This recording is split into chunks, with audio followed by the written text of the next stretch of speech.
Hello friends, welcome you all. हम लोगों ने ज्योग्राफी के लेक्चर सीरीज को स्टार्ट कर दिया था और अब तक हम लोगों ने 2 लेक्चर कवर कर लिए और इंटीरियर ऑफ अर्थ के बारे में भी समझा और वहां से कहीं ना कहीं क्वेश्चन पूछ लिए जाते हैं और मीन्स के लिए भी आपका एक आध क्वेश्चन वहां से बनते हैं, खासकर role of seismic wave in understanding the interior of earth, इस टाइप के क्वेश्चन बनते हैं, तो उसे भी डिस्कस किया था। और आज के इस लेक्चर सीरीज में we will discuss evolution of atmosphere कि एटमॉस्फेयर जो आज आप प्रेजेंट डे एटमॉस्फेयर देख रहे हो अर्थ का, तो ओरिजिनली ये सेम स्थिति में नहीं थी। पहले प्राइमोर्डियल एटमॉस्फेयर था, यानी कि जब आपका अर्थ बना तो आपको पता है वो आपका गोला था और अल्टीमेटली जो आपका एटमॉस्फेयर था उस समय का mostly hydrogen, helium, water vapour इन सबों से डोमिनेटेड था। लेकिन धीरे धीरे जब अर्थ कूल डाउन होने लगा तो वाटर वेपर भारी मात्रा में एटमॉस्फेयर में रिलीज होने लगे और अल्टीमेटली प्रेसिपिटेशन के माध्यम से जो भी कार्बन डाइऑक्साइड था वो मिक्स हुआ और वो फिर आपका सबसाइड किया एंड अल्टीमेटली बाद में जब आपका वाटर डोमिनेंस हो गया अर्थ के सरफेस के ऊपर इन द फॉर्म ऑफ ओशियन, तो अल्टीमेटली धीरे धीरे लाइफ फॉर्म्स भी आने लगे और लाइफ फॉर्म्स जब आने शुरू हो गए तो फिर वो सब कहीं ना कहीं रेस्पॉन्सिबल बने for changing the primordial atmosphere into the present atmosphere. और आज आप देखते हो जो भी कंपोजिशन आप देख रहे हो एटमॉस्फेयर का, जिसमें आपका नाइट्रोजन डोमिनेंस में है, फिर आपका ऑक्सीजन है, अलोंग विथ जो आपका ट्रेसेस ऑफ गैसेस है ना, तो ये सब एक इवोल्यूशन का परिणाम है।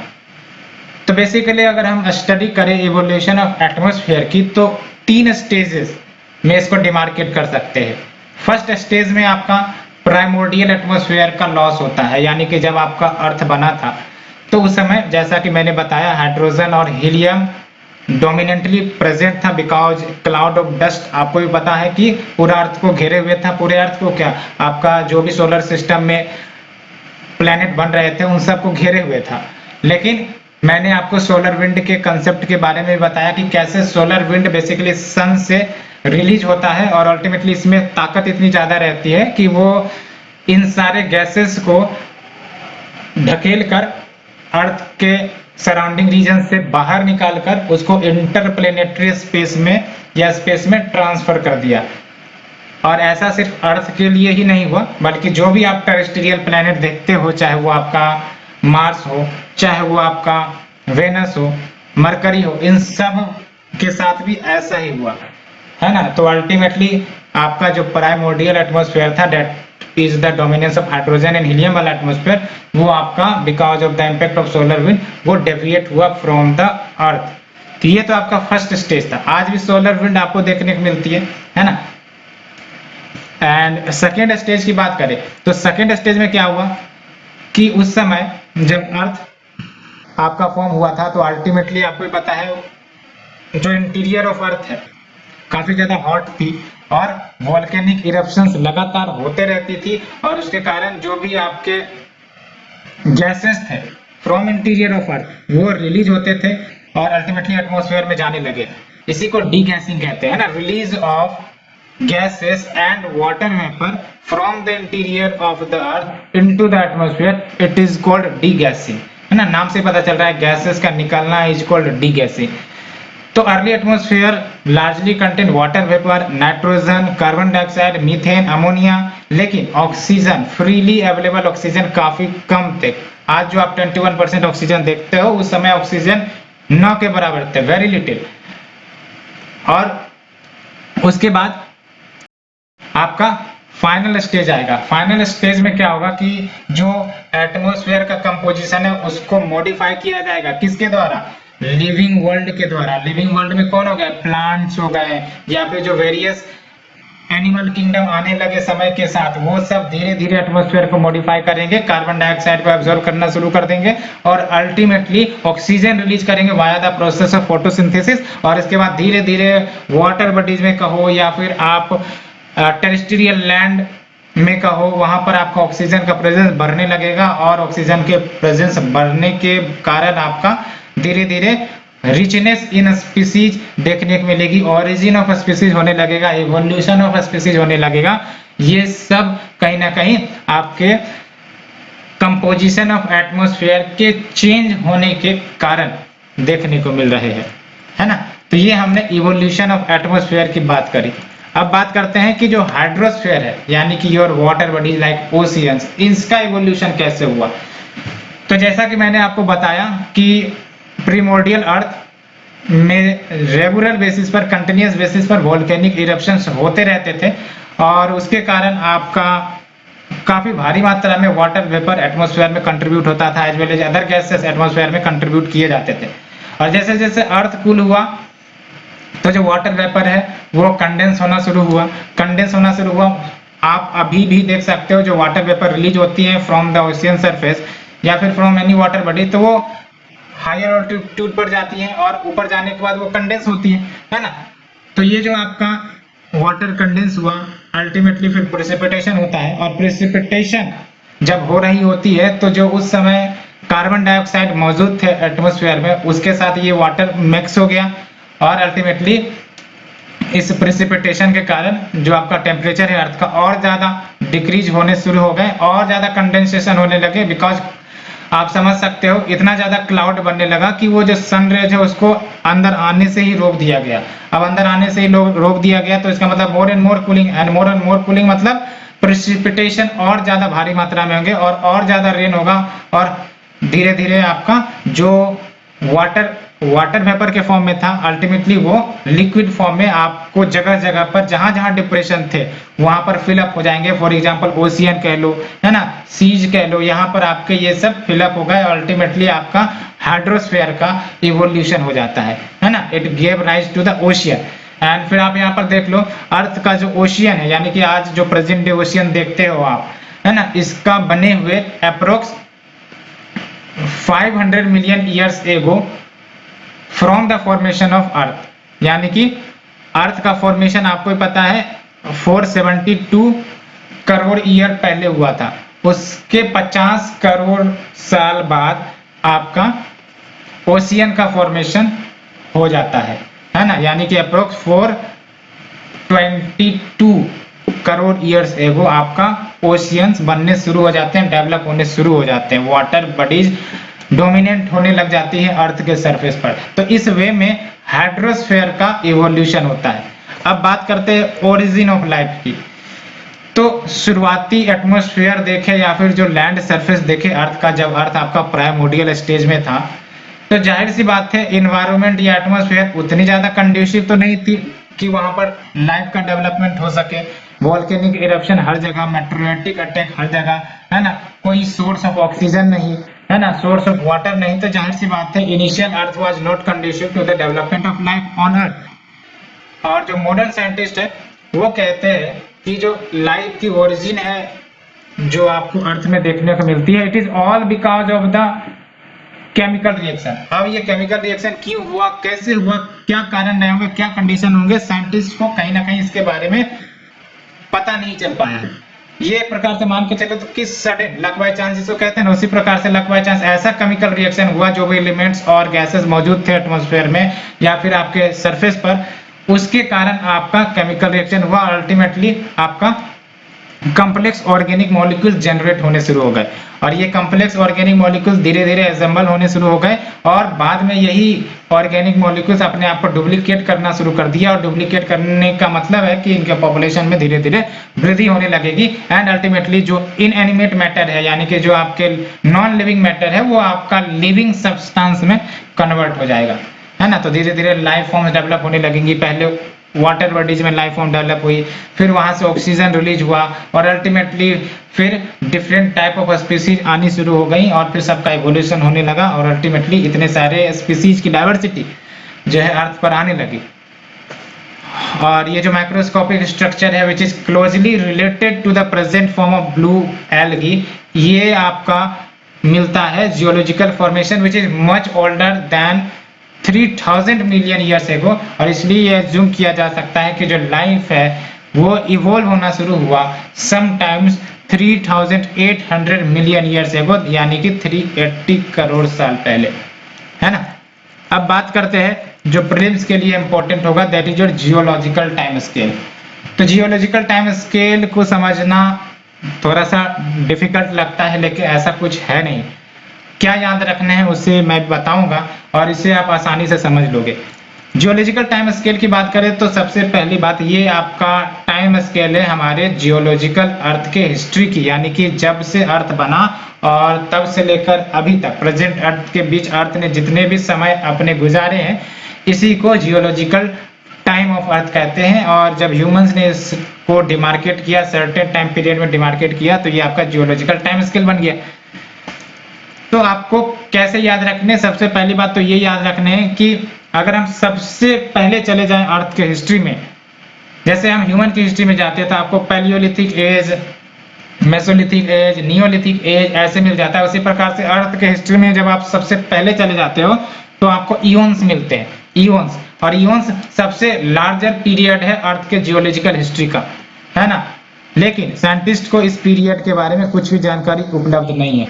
तो इओन में आपका प्रोटोजोइक, आर्कियन और हेडेन ये आ जाते हैं, ठीक है। और जब हम इओन के बाद आते हैं तो वो इरा कहलाता है ना। अब इरा के बारे में साइंटिस्ट को इंफॉर्मेशन उपलब्ध है, इसलिए इरा में जो आपका समय आता है इसको फिर डिमार्केट किया गया है आपका दो भाग में। एक तो प्री कैम्ब्रियन इरा, प्री कैम्ब्रियन इरा बेसिकली इसका पीरियड देख सकते हो 570 मिलियन ईयर्स से लेकर 4800 मिलियन ईयर्स के बीच का है। और प्री कैम्ब्रियन इरा में आपका प्रोटोजोइक, आर्कियन, हेडियन ये आ जाते हैं, तीन ग्रुप याद रखना है, ठीक है। प्री कैम्ब्रियन इरा में आपके प्रोटोजोइक और आर्कियन और हेडियन आ जाते हैं। अब जब हम प्री कैम्ब्रियन इरा से आगे बढ़ेंगे तो वो कैम्ब्रियन इरा आएगा। कैम्ब्रियन इरा में आपका 3 इरा देखने को मिलेंगे, यानी कि प्री कैम्ब्रियन इरा से ऊपर उठे तो हमें कैम्ब्रियन इरा में एंटर करना है। और कैम्ब्रियन इरा में आपका 3 इरा आता है, यानी कि Cambrian era is divided into 3 era. तो सबसे पुराना आपका पैलियोजोइक इरा आ जाएगा। पैलियोजोइक इरा का पीरियड देख लो 245 से 570 मिलियन ईयर। और उसके ऊपर जब हम जाएंगे, है ना, तो आपका मेसोजोइक इरा आएगा। इसका पीरियड देख लो 65 मिलियन ईयर्स एगो से लेकर आपका 245 मिलियन ईयर्स एगो है ना। उसके ऊपर अगर हम जाते हैं तो ये आपका सेनोजोइक आएगा। सेनोजोइक जो इरा है आपका वो आपका 65 मिलियन ईयर एगो से शुरू होता है और ये आपका प्रेजेंट टाइम तक चलता है ना। तो ये जो आप और हम लोग जिस टाइम में रह रहे हैं उसको ओवरऑल सेनोजोइक इरा में डिमार्केट किया गया है।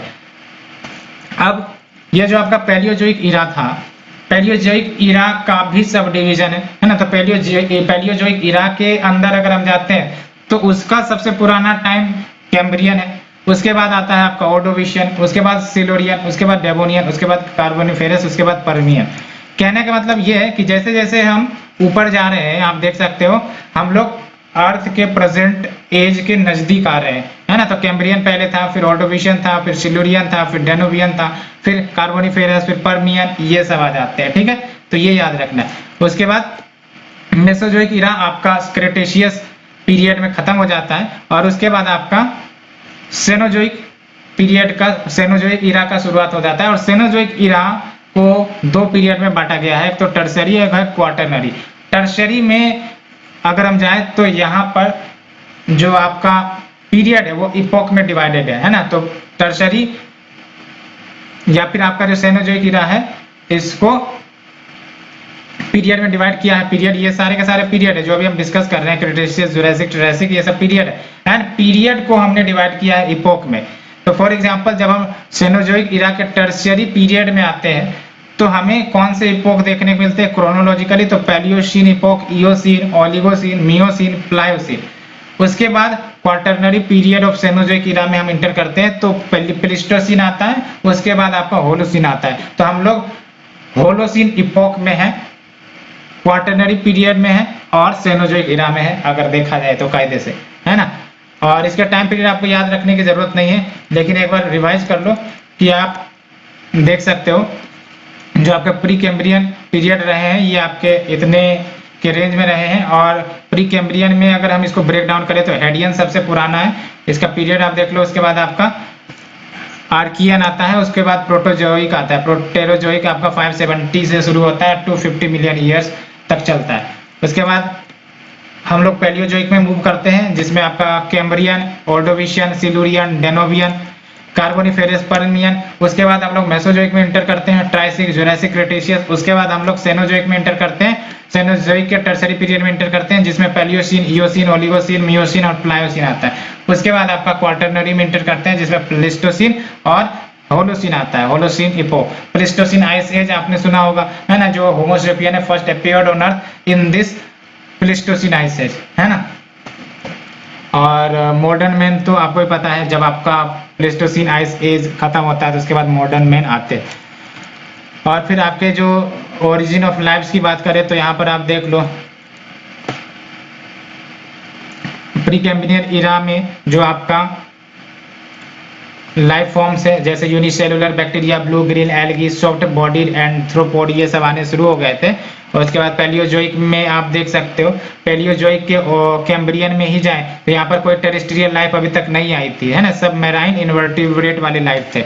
उसके बाद ऑर्डोविशियन में आपको फर्स्ट फिश देखने को मिलता है, याद रखना आपको, ऑर्डोविशियन वाली, है ना। तो ऑर्डोविशियन में आपको फर्स्ट फिश देखने को मिलता है। उसके बाद आपका अगर हम सिल्यूरियन में जाते हैं तो first trace of life on land, यानी कि first trace of life on land that is your plant, ये आपका सिल्यूरियन पीरियड में देखने को मिलता है। और डेवोनियन में आपका एम्फीबियन आता है। और अल्टीमेटली कार्बोनिफेरस में फर्स्ट रेप्टाइल, वर्टिब्रेट्स, ये सब आपको देखने को मिलते हैं। उसके बाद परमिनियन में आपका रेप्टाइल्स डोमिनेट करती हैं और एम्फीबियंस को रिप्लेस करती है ना। तो कौन डोमिनेट कर रहा है? रेप्टाइल्स। कब? परमिनियन में। उसके बाद आपका आता है मेसोजोइक, जो आपका इरा है उसका आपका ट्राइसिक, जुरासिक और क्रेटेशियस पीरियड। ट्राइसिक में आपका फ्रॉग एंड टर्टल्स अपीयर होते हैं। और अल्टीमेटली जुरासिक, आपको पता है जुरासिक के बारे में आप जानते हो, एज ऑफ डायनासोर। और फिर क्रेटेशियस जो पीरियड रहा है वो आपका डायनासोर का एक्सटिंक्शन हो गया क्रेटेशियस पीरियड में, है ना। और फिर आप देख सकते हो, फिर आप आ जाओ सेनोजोइक में। सेनोजोइक में आपके छोटे छोटे मैमल्स आने लगते हैं, पैलियोसीन की बात कर रहे हैं, रैट हो गए या फिर माइस हो गए। उसके बाद उसके ऊपर जाओ इयोसीन में रैबिट, हेयर। उसके बाद ओलिगोसीन में जाओ तो एंथ्रोपोड, ऐप, है ना। उसके बाद मियोसीन में आपका फ्लावरिंग प्लांट्स, ट्रीज, ये सब आने लगे। प्लायोसीन में आपका अर्ली ह्यूमन एंसेस्टर प्लायोसीन से मिल जाते हैं, ठीक है। और उसके बाद आपका क्वार्टरनरी में प्लेस्टोसीन में जाए तो होमोसेपियन, और अल्टीमेटली होलोसीन में जाए तो आपका मॉडर्न मैन। तो ये जियोलॉजिकल टाइम स्केल हमने कवर कर लिया है। आपको क्या याद रखना है प्रीलिम्स के लिए? सबसे पहले तो क्रोनोलॉजी याद रखनी है कि सबसे पुराना कौन है आपका, इयोन है, उसके बाद इरा है, उसके बाद पीरियड है, उसके बाद इपोक है ना। तो सबसे पुराना जियोलॉजिकल हिस्ट्री इयोन का है, फिर इरा का है, फिर पीरियड का है, फिर इपोक का है। और फिर क्या ऑर्डर याद रखने हैं आपको? टर्सरी पीरियड के ऑर्डर याद रख लेने हैं ना, कि सबसे पहले पैलियोसीन, फिर इयोसीन, ओलिगोसीन, मियोसीन, प्लायोसीन, फिर प्लेस्टोसीन, फिर होलोसीन। ये क्रोनोलॉजी याद रखने ला, है ना। एंड बस ये याद रख सकते हो। और अगर पैलियोजोइक के याद रख सकते हो तो याद रख लो, लेकिन पूछा तो नहीं जाएगा। ऑर्डोविशियन, सिल्यूरियन, डेवोनियन, कार्बोनिफेरस और पर्मियन, ये याद रख सकते हो। तो ये geographical, basically geological time scale हम लोगों ने डिस्कस कर लिया। अब we will move to some facts regarding earth, है ना। अर्थ के इवोल्यूशन के बारे में समझ लिया, हाइड्रोस्फीयर कैसे इवॉल्व हुआ, एटमॉस्फेयर कैसे इवॉल्व हुआ, इसके बारे में हम लोगों ने अच्छे से बात कर ली। अब बात करेंगे हम कि अर्थ आपका कुछ सर्टेन फैक्ट्स के बारे में। तो सबसे पहली बात तो ये याद रखनी है कि आपका जो डिस्टेंस है अर्थ का फ्रॉम सन, वो ऑन एवरेज 149 मिलियन किलोमीटर है ना। और आपको पता है कि जो आपका सन है, ये लेट से कि सन है आपका, और ये लेट से कि ये अर्थ की ऑर्बिट है, ठीक है। आपको पता है कि अर्थ एलिप्टिकल ऑर्बिट में रोटेट करता है ना। लेकिन ये एलिप्टिकल ऑर्बिट यूनिफॉर्म नहीं है। यूनिफॉर्म नहीं है कहने का मतलब ये है कि आप देख सकते हो, एक तरफ आपका जो डिस्टेंस है अर्थ और सन के बीच एक पोजीशन पर कम होगा, और एक पोजीशन पर अर्थ और सन के बीच का जो डिस्टेंस है वो मैक्सिमम होगा। तो जब अर्थ रिवॉल्व कर रहा होता है अपने एक्सिस पर, और रिवॉल्व करके वो उस पोजीशन पर आ जाता है जहां पर जो डिस्टेंस बिटवीन अर्थ एंड सन है वो मिनिमम हो जाती है, तो उस पोजीशन को पेरीहिलियन कहेंगे। लेकिन अर्थ जब फिर से रोटेट करते करते आपका उस पोजीशन पर चली जाती है जहां पर डिस्टेंस बिटवीन अर्थ एंड सन वो मैक्सिमम हो जाता है, तो उसे हम एपीहिलियन कहते हैं। तो ये जरूर याद रखना है। तो एपीहिलियन में आपका when earth is farthest from earth sun and perihelion when the earth is closest to the sun.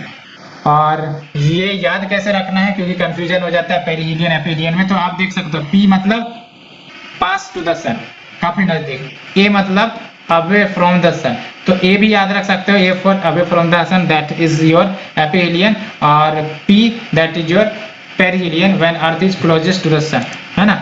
और डिस्टेंस देख सकते हो आप, पेरिहिलियन के दौरान जो डिस्टेंस है 147.5 मिलियन किलोमीटर का है which is closest to the sun, और एपीहिलियन में जो डिस्टेंस है देख सकते हो अप्रोक्स 3 मिलियन किलोमीटर का डिस्टेंस बढ़ जाता है, तो 152.2 मिलियन किलोमीटर हो जाती है, that is farthest from sun. और अगर हम बात करें शेप ऑफ अर्थ की, तो आपको पता है जियोइड शेप है, इसी को ओवलेट स्फेरॉइड कहते हैं। और ओवलेट स्फेरॉइड का क्या मतलब हुआ कि जो अर्थ है उसका जो पोल है, पोल पर अर्थ फ्लैटेन है और इक्वेटर पर जो अर्थ है वो बल्ज्ड है ना। जैसे आप मुंह फुलाते हो, तो मुंह फुलाते हो तो आपके जो दो गाल है वो बल्ज हो जाते हैं, बल्ज निकल जाते हैं, तो वो हो गया इक्वेटर आपका। और जब आप मुंह फुला रहे हो तो वो आपका पोल हो गया जहां पर आपका फ्लैटनिंग है ना, तो फ्लैटनिंग है एट द पोल, तो ये आपका फ्लैटनिंग हो गया एट द पोल। और देख सकते हैं ये जो बल्ज है ये बल्जिंग एट द इक्वेटर है, ये इसी को हम कहते हैं स्पेशल शेप, जिसको कहते हैं ओवलेट स्फेरॉइड या फिर जियोइड। और ये जरूर याद रखना है क्योंकि हमें पता है कि अर्थ जो है आपका, लेट्स से कि अर्थ है और अर्थ के दो हेमिस्फीयर हैं। अगर नॉर्थ साउथ की बात करें तो एक तो नॉर्दर्न हेमिस्फीयर, एक सदर्न हेमिस्फीयर, और अर्थ में आपका लैंड और वाटर दो चीजें मिलती हैं, है ना। तो ratio of land is to water की बात करें ओवरऑल अर्थ की, तो आपका 3:7 है, यानी कि अगर टोटल पार्ट अर्थ में 10 है तो 7 पार्ट आपका अर्थ का वाटर के कंट्रोल में है, यानी कि वहां पर वाटर ही वाटर भरा पड़ा है, और 3 पार्ट ही आपका लैंड मास है।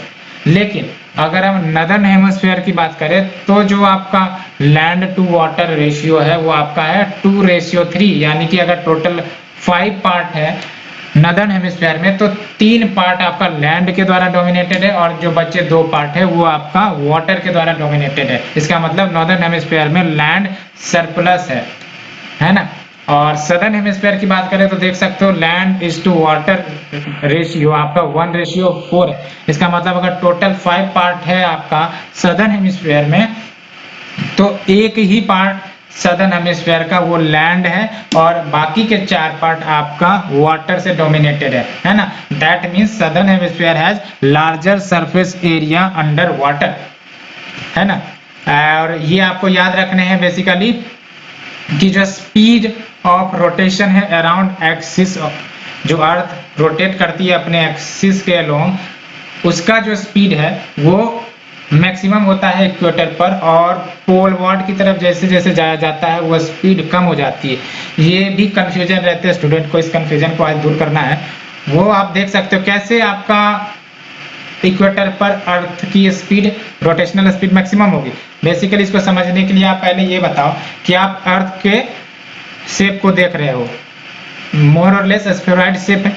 अब देख लो जैसे जैसे हम हायर लैटिट्यूड पर जा रहे हैं तो आप देख सकते हो सर्कमफेरेंस ऑफ द अर्थ वो डिक्रीज होता जा रहा है ना, डिक्रीज होता जा रहा है। अब आप हमें बताओ कि अर्थ को रोटेट करने में टोटल 24 आवर लगते हैं, है ना। इसका मतलब यहाँ पर अगर कोई ऑब्जेक्ट रखा हुआ है इसको भी 24 आवर ही लगेंगे, और इक्वेटर पर अगर कोई ऑब्जेक्ट रखा हुआ है तो उसे भी 24 आवर लगने चाहिए। अब कायदे से देखो तो इक्वेटर पर डिस्टेंस ज्यादा है ना, यानी कि इस पॉइंट को एक चक्कर लगाने में ज्यादा डिस्टेंस कवर करने पड़ेंगे क्योंकि पूरा बल्ज है इक्वेटर पर। वही इसी ऑब्जेक्ट को पोल्स पर रोटेट करने में around its axis minimum time लगेंगे, है ना। और दोनों ऑब्जेक्ट को 24 घंटे में रोटेट करना है, तो इसका मतलब ये हुआ कि इस ऑब्जेक्ट को जो इक्वेटर के पास लोकेटेड है उसको 24 घंटे में फास्ट मूव करना पड़ेगा, तभी वो बराबर कर सकेगा पोल पर रखे ऑब्जेक्ट के अकॉर्डिंग मूव करने में, है कि नहीं। दैट्स वाई जो आपका इक्वेटर पर स्पीड होता है अर्थ का वो ज्यादा होता है as compare to pole. It is all because distance ज्यादा ट्रेवल करने हैं इक्वेटर वाले ऑब्जेक्ट को as compare to the pole वाले ऑब्जेक्ट को, और एक्चुअल में टोटल दोनों को 24 घंटे ही लगने हैं, तो जाहिर सी बात है टाइम यहाँ पर कांस्टेंट हो गया और आपका स्पीड डायरेक्टली प्रोपोर्शनल हो गया डिस्टेंस के। तो जितना ज्यादा डिस्टेंस है उतना ज्यादा स्पीड है ना। तो होप आपको ये कंसेप्ट समझ में आ गई होगी कि क्यों आखिरकार स्पीड ऑफ रोटेशन वो मैक्सिमम होता है इक्वेटर पर, और फिर पोलवार्ड की तरफ जब हम जाते हैं तो वो डिक्रीज करती है। और ये भी आपको बात पता होगी कि अर्थ आपका गोल्डीलॉक जोन में लाई करता है। गोल्डीलॉक जोन एक डेडिकेटेड बेल्ट होगा जहां पर अगर किसी प्लेनेट का पोजीशन अगर है तो इसका मतलब है कि वाटर वहां पर लिक्विड स्टेट में होगा, यानी कि वहां पर temperature neither too hot neither too cold, तो वाटर वहां पर लिक्विड स्टेट में रह जाएंगे। For example earth is in your Goldilock zone.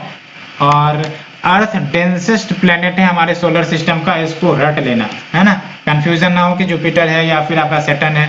अर्थ आपका डेंसेस्ट प्लेनेट है हमारे सोलर सिस्टम का। अब बात करते हैं लैटिट्यूड एंड लॉन्गिट्यूड की।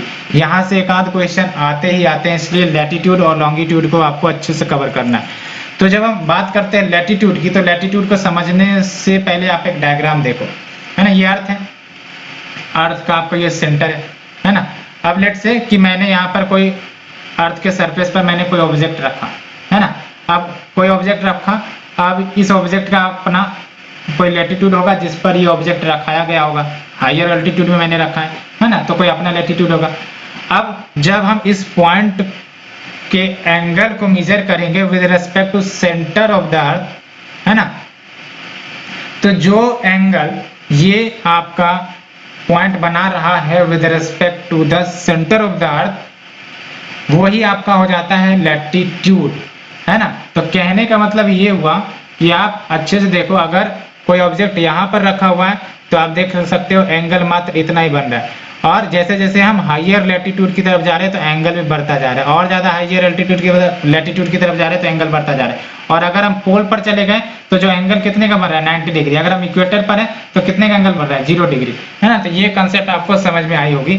तो लैटिट्यूड की अगर हम बात करें तो ये एंगुलर डिस्टेंस से किसी भी पॉइंट का जो अर्थ के सरफेस पर रखा हुआ है which is measured in degrees from the centre of the अर्थ, उसको हम लैटिट्यूड कहते हैं। और लैटिट्यूड चूंकि एक दूसरे के पैरेलल होता है इसलिए पैरेलल ऑफ लैटिट्यूड कहते हैं हम, है ना। तो यहाँ पर आप देख सकते हो ये जो आपका है, फॉर एग्जांपल एक लैटिट्यूड आपका इक्वेटर हो गया, उसके बाद जो भी हम लैटिट्यूड ड्रॉ करेंगे वो पैरेलली ही होगा, है ना, कभी भी इंटरसेक्ट नहीं करेंगे, है ना। तो latitude are parallel to one another, that's why it is also called parallel of latitude.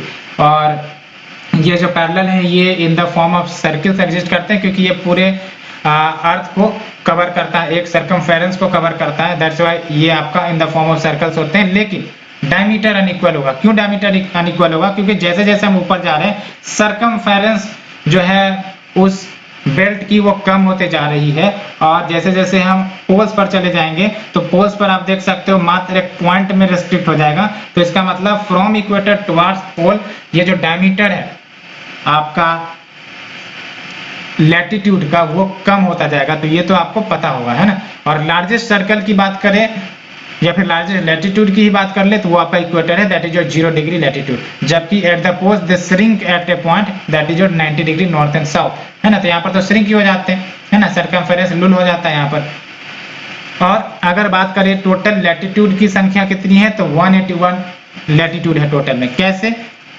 आपको पता है कि अर्थ की जो लैटिट्यूड ड्रॉ की जाती है वो एक एक डिग्री के अंतराल पर ड्रॉ की जाती है। तो अगर एक एक डिग्री के अंतराल पर ड्रॉ करी जाएंगी तो आप यहाँ लॉजिक लगाओ कि लेट्स से एक ये इक्वेटर हो गया, ये तो आपका 0 डिग्री है, उसके बाद ये 1 डिग्री है, उसके बाद ये 2 डिग्री है, 3 डिग्री है, 4 डिग्री है, उसी प्रकार से आपका इधर 90 डिग्री तक, है ना, 90 डिग्री तक ड्रॉ हो जाएंगी। और इधर भी चलो, इधर ये भी 90 डिग्री तक ड्रॉ हो जाएंगी। तो टोटल 90 लैटिट्यूड ऊपर बने नॉर्दर्न हेमिस्फीयर में, टोटल 90 लैटिट्यूड सदर्न हेमिस्फीयर में बने, और एक आपका 0 डिग्री का लैटिट्यूड है। तो 90 प्लस 0 डिग्री का latitude is equal to 181 degree, 181 latitude, है ना। तो इसलिए आपका 181 लैटिट्यूड होता है। और जो आपके दो लैटिट्यूड के बीच का जो लेंथ होता है, जैसे एक लैटिट्यूड ये हो गया और दूसरा लैटिट्यूड ये हो गया, दोनों के बीच का जो लेंथ है वो आपका इक्वेटर पर 110.6 किलोमीटर का होता है। और पोल्स पर ये जो गैप है, जो डिस्टेंस है between two consecutive latitude at the poles, वो आपको 1.7 किलोमीटर की होती है। यानी कि जैसे जैसे हम इक्वेटर से पोल की तरफ जा रहे होते हैं तो दो कंसेक्यूटिव लैटिट्यूड के बीच का जो गैप है या डिस्टेंस है वो बढ़ता चला जाता है। याद रखना आपको, है ना। यहाँ पर आप देख लो कि जो लीनियर डिस्टेंस है of degree of latitude at the pole, ये लिटिल लॉन्गर है देन एट द इक्वेटर। इसका मतलब ये हुआ कि degree of latitude slightly change in length from equator to the pole, जबकि इक्वेटर पर देख लो यहाँ पर 110.6 किलोमीटर है और आपका पोल्स पर 117 किलोमीटर है। इट इज ऑल बिकॉज अर्थ आपका परफेक्ट स्फीयर है ही नहीं, इसीलिए ये डिस्टेंस और लेंथ में गैप आने लगती है जैसे जैसे हम हायर लैटिट्यूड की तरफ जाने लगते हैं। तो आपको याद ये रखना है कि जैसे जैसे हम पोल की तरफ जा रहे हैं तो जो दो कंसेक्यूटिव लैटिट्यूड है उसके बीच की जो लेंथ है वो ज्यादा होती है as compare to the equator पर जो दो कंसेक्यूटिव लैटिट्यूड है उसके बीच की लेंथ के कंपैरिजन में। अब बात करते हैं इंपॉर्टेंट पैरेलल्स ऑफ लैटिट्यूड। अब ये जो लैटिट्यूड हमने ड्रॉ किया है वैसे तो टोटल 181 लैटिट्यूड है, लेकिन जब भी आप क्लाइमेट की स्टडी करते हो या फिर किसी अन्य टॉपिक की जब स्टडी करते हो ज्योग्राफी में, तो आपको जनरली 4 लैटिट्यूड ही का ज्यादा काम आते हैं, 4 लैटिट्यूड ही ज्यादा इंपॉर्टेंस रखते हैं, जिसके माध्यम से पूरा क्लाइमेट टॉपिक आप पढ़ लेते हो। वो है आपका tropic of cancer, tropic of cancer आपका northern hemisphere, tropic of capricorn ये आपका सदर्न हेमिस्फीयर, 23.5 डिग्री साउथ हो गया आपका ट्रॉपिक ऑफ कैप्रिकॉर्न, और फ्रॉम इक्वेटर से आप जब आप 23.5 डिग्री चलते हो तो ट्रॉपिक ऑफ कैंसर हो गया, और आर्कटिक सर्कल पर जब आप चलते हो तो 66.5 डिग्री हो गया, एंड अंटार्कटिक सर्कल की तरफ आप चलते हो तो 66.5 डिग्री साउथ ऑफ इक्वेटर कह लो, है ना। तो अंटार्कटिक सर्कल और आपका जो ट्रॉपिक ऑफ कैप्रिकॉर्न है ये साउथ ऑफ इक्वेटर है, और जो आपका आर्कटिक सर्कल है ट्रॉपिक ऑफ कैंसर है वो आपका नॉर्थ ऑफ इक्वेटर है। और इक्वेटर की बात करें तो इक्वेटर आपका इमेजिनरी लाइन है, यानी कि हम लोगों ने मिल बैठ कर इसे ड्रॉ किया है, और ये ग्लोब को दैट इज अर्थ को 2 इक्वल पार्ट में डिवाइड करती है। और जो नदर्न हाफ हुआ आपका उसको नदर्न हेमिस्फीयर हम लोग कहेंगे, सदर्न हाफ हुआ उसे हम सदर्न हेमिस्फीयर कहेंगे। अब सबसे इंपॉर्टेंट फैक्ट जो आपको रट लेने हैं, है ना, मैपिंग से क्वेश्चन पूछे जा सकते हैं, वो है आपका कंट्रीज पासिंग थ्रू इक्वेटर। तो कौन कौन से कंट्री जो इक्वेटर से पास करते हैं, तो साउथ अमेरिका के कंट्री की नाम लूं तो यहाँ पर आप देख सकते हो इक्वेडर हो गया, कोलंबिया हो गया, ब्राजील हो गया, है ना। तो कौन कौन हो गया आपका इक्वेडर, कोलंबिया, ब्राजील। तो बेसिकली ब्राजील कैसे याद रखना, BCE, है ना, BCE आप अच्छे से याद रख सकते हो, B for Brazil, C for Colombia, E for Ecuador, है ना। और अफ्रीकन नेशन की बात करें तो कौन कौन से देश से पास होते हैं, तो साउथोम, ये बेसिकली साउथोम एंड प्रिंसिपल साउथोम ये आइलैंड है बेसिकली अटलांटिक ओशियन में, है ना। तो ये आपको मिल जाएंगे जहां से इक्वेटर पास होता है, Gabon, Congo, democratic Republic of Congo, Uganda, Kenya, Somalia, तो इन सब से आपका इक्वेटर पास होता है। एशिया से बात करें तो इक्वेटर आपका मालदीव्स, इंडोनेशिया और किरिबाती आइलैंड से पास होता है, रट लेना आपको, एशिया से मालदीव्स, इंडोनेशिया, किरिबाती। अफ्रीका से भी बात कर लिया, San Tome Principe, Gabon, Congo, DRC, Uganda, Kenya, Somalia. South America से बात करें तो इक्वेडोर, कोलंबिया, ब्राजील, है ना। प्राइम मेरिडियन की बात करें तो प्राइम मेरिडियन देख सकते हो आप, प्राइम मेरिडियन यानी कि जो आपका 0 डिग्री लॉन्गिट्यूड होता है उसे प्राइम मेरिडियन कहते हैं, है ना। तो प्राइम मेरिडियन कौन कौन से देश से पास होता है, तो यूरोप से 3 देश से पास होता है, वो है आपका यूके, फ्रांस और स्पेन। तो याद रखना है यूके, फ्रांस, स्पेन। और अफ्रीका से आपका अल्जीरिया, माली, बुर्किना फासो, घाना, तो और अंटार्कटिका से तो पास होता ही है। तो कुल मिलाकर आप देख सकते हो प्राइम मेरिडियन 8 नेशन से पास होता है ना, 8 नेशन से पास होता है, और अंटार्कटिका से तो पास होता ही, वो तो कंटिनेंट ही है। ट्रॉपिक ऑफ कैंसर को पास करने वाले कौन कौन से देश है, तो नॉर्थ अमेरिका में आपका बहामास, याद रखना US से ट्रॉपिक ऑफ कैंसर नहीं गुजरती है। तो नॉर्थ अमेरिका से कौन हो गया आपका बहामास, जो कि ग्रुप ऑफ आइलैंड है, आप देख सकते होगे, मैप खोल के देख लो तो आपको याद हो जाएंगी। तो बहामास हो गया। फिर मैक्सिको से जरूर पास करती है ट्रॉपिक ऑफ कैंसर। अफ्रीका से आपका इजिप्ट, लीबिया, नाइजर, याद रखना नाइजीरिया नहीं है, नाइजर है ना, नाइजर, अल्जीरिया, माली, वेस्टर्न सहारा, मॉरिशियाना। और एशिया की बात करें तो Taiwan, China, Myanmar, Bangladesh, India, Oman. Taiwan, China, Myanmar, Bangladesh, India और ओमान। यूएई से बात करें, मतलब यूएई से बात नहीं करना, ट्रॉपिक ऑफ कैंसर यूएई से पास होता है, सऊदी अरेबिया से भी पास होता है। तो सबसे ज्यादा कौन से आपके कॉन्टिनेंट से पास होता है, तो एशिया से सबसे ज्यादा ट्रॉपिक ऑफ कैंसर पास होता है। तो देख सकते हो Taiwan, China, Myanmar, Bangladesh, India, Oman, UAE और सऊदी अरेबिया। और अगर हम बात करें आपका इक्वेटर सबसे ज्यादा कौन से कंटिनेंट से पास होता है, तो आपका अफ्रीकन कंटिनेंट। तो इक्वेटर की बात करें तो अफ्रीकन कंटिनेंट, लेकिन अगर ट्रॉपिक ऑफ कैंसर की बात करें तो एशियन कंटिनेंट, है ना। और अगर ट्रॉपिक ऑफ कैप्रिकॉर्न की बात करें तो ये भी आपका अफ्रीकन कॉन्टिनेंट हो गया, है ना। और साउथ अमेरिका से आपका tropic of Capricorn Argentina, Brazil, Chile और पैराग्वे। तो क्या याद रखोगे, ए बी सी पा, है ना, ए बी सी पा, है ना, या फिर पा ए बी सी याद रख सकते हो। पा से तुम्हारा पैराग्वे हो गया, ए से और अर्जेंटीना, बी से ब्राजील और सी से आपका चिली। और याद रखना है ब्राजील एकमात्र ऐसा देश है जहां से तीनों के तीनों आपके लाइन पास करते हैं, चाहे वो ट्रॉपिक ऑफ कैंसर हो, इक्वेटर हो या फिर आपका ट्रॉपिक ऑफ कैप्रिकॉर्न हो, है ना। तो ये जरूर याद रखना है आपको। और अफ्रीका की बात करें तो देख सकते हो अफ्रीका में आपका नामीबिया आ गया, बोत्सवाना आ गया, साउथ अफ्रीका आ गया, मोजाम्बिक आ गया, मदगास्कर, है ना, और फिर ऑस्ट्रेलिया तो है ही है ना। तो ट्रॉपिक ऑफ कैप्रिकॉर्न में आप देख सकते हो अफ्रीका में से आपका Namibia, Botswana, South Africa, Mozambique, Madagascar और ऑस्ट्रेलिया। और भारत के केस में बात करें तो भारत के कौन कौन से राज्य के साथ ट्रॉपिक ऑफ कैंसर पास होता है, तो कुल मिलाकर 8 राज्य है। तो 8 राज्य याद रखना है आपको, गुजरात हो गया, राजस्थान हो गया, मध्य प्रदेश हो गया, छत्तीसगढ़ हो गया, झारखंड, वेस्ट बंगाल, त्रिपुरा, मिजोरम, है। तो ट्रॉपिक ऑफ कैंसर कौन कौन से स्टेट से भारत से पास करते हैं, तो गुजरात, राजस्थान, मध्य प्रदेश, छत्तीसगढ़, झारखंड, वेस्ट बंगाल, त्रिपुरा, मिजोरम। और इजी टू रिमेम्बर का ट्रिक जो है वो देख सकते हो, garam chaat and jalebi with tea is Ram's choice. तो गरम में आपका G for Gujarat, R for Rajasthan, M for Madhya Pradesh, चाट में जो सी है वो आपका छत्तीसगढ़, जलेबी में आपका जो जे है वो झारखंड, डब्ल्यू विथ में जो डब्ल्यू है वो आपका वेस्ट बंगाल, और फिर टी आपका त्रिपुरा, और आर मतलब आपका टी आर मतलब त्रिपुरा हो गया, और एम फॉर राम हो गया, एम फॉर राम मतलब एम फॉर आपका मिजोरम हो गया, ठीक है। तो ये हमने डिस्कस किया लॉन्गिट्यूड के बारे में, मतलब लैटिट्यूड के बारे में। अब लॉन्गिट्यूड के बारे में जानते हैं, है ना। तो हम लोगों ने लैटिट्यूड के बारे में देखा कि वो बात बेसिकली आपका एंगुलर इंक्लिनेशन है आपका किसी भी पॉइंट का on the earth surface, placed on the earth surface with respect to the centre of earth. लेकिन जब हम लॉन्गिट्यूड की बात करते हैं, है ना, तो लॉन्गिट्यूड आपका वो एंगुलर डिस्टेंस होगा किसी भी ऑब्जेक्ट का जो मेजर किए जाएंगे with respect to prime meridian, है ना। फॉर एग्जांपल प्राइम मेरिडियन आपका ये बेसिकली प्राइम मेरिडियन आपका लेट्स से कि ये डिमार्केट किया गया है, ठीक है, ये प्राइम मेरिडियन डिमार्केट किया गया है, तो प्राइम मेरिडियन आपका 0 डिग्री लॉन्गिट्यूड है।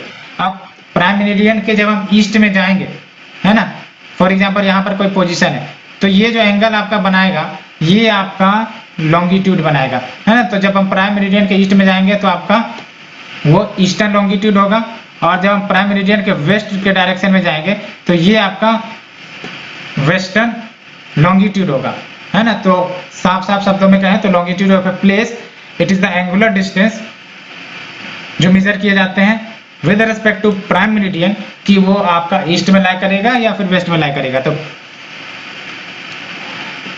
और इसको फिर सिंबल में नाम दिया जाता है। फॉर एग्जांपल अगर प्राइम मेरिडियन के ईस्ट में है तो आप लिखते हो 30 डिग्री ईस्ट, है ना। अगर प्राइम मेरिडियन के वेस्ट में है तो आप लिखते हो 30 डिग्री वेस्ट, 50 डिग्री वेस्ट, है ना। इस प्रकार से रिप्रेजेंट की जाती है। और बोथ लॉन्गिट्यूड एंड लैटिट्यूड मिलाकर आपको किसी भी प्लेस का लोकेशन डिटरमाइन करने में मदद करता है ना। और जो आपका एंटायर जीपीएस सिस्टम आप देखते हो या फिर गूगल अर्थ में आप किसी चीज को सर्च करते हैं तो वो सब आपका लॉन्गिट्यूड और लैटिट्यूड की एप्लीकेशन है बेसिकली, है ना। और ये जो लॉन्गिट्यूड है वो आपका 0 डिग्री से आपका शुरू होता है, that is your prime meridian, और 180 डिग्री ईस्ट तक जाता है, और 0 डिग्री से शुरू होगा और 180 डिग्री वेस्ट तक जाएगा, है ना। तो एक तरफ जब हम फॉर एग्जांपल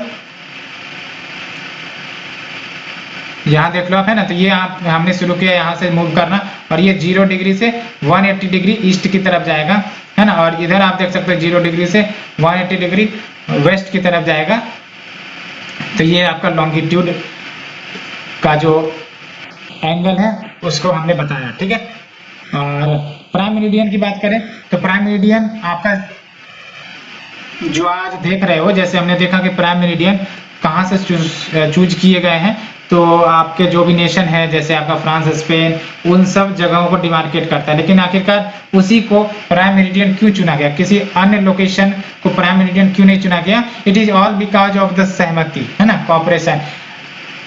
1884 में ये कंक्लूजन निकला बेसिकली कॉन्फ्रेंस के बाद कि जीरो मेरिडियन जो होगा वो वहां पर डिमार्केट किए जाएंगे जहां से आपका रॉयल एस्ट्रोनॉमिकल ऑब्जर्वेटरी जो ग्रीनविच में लोकेटेड है वो मौजूद है ना।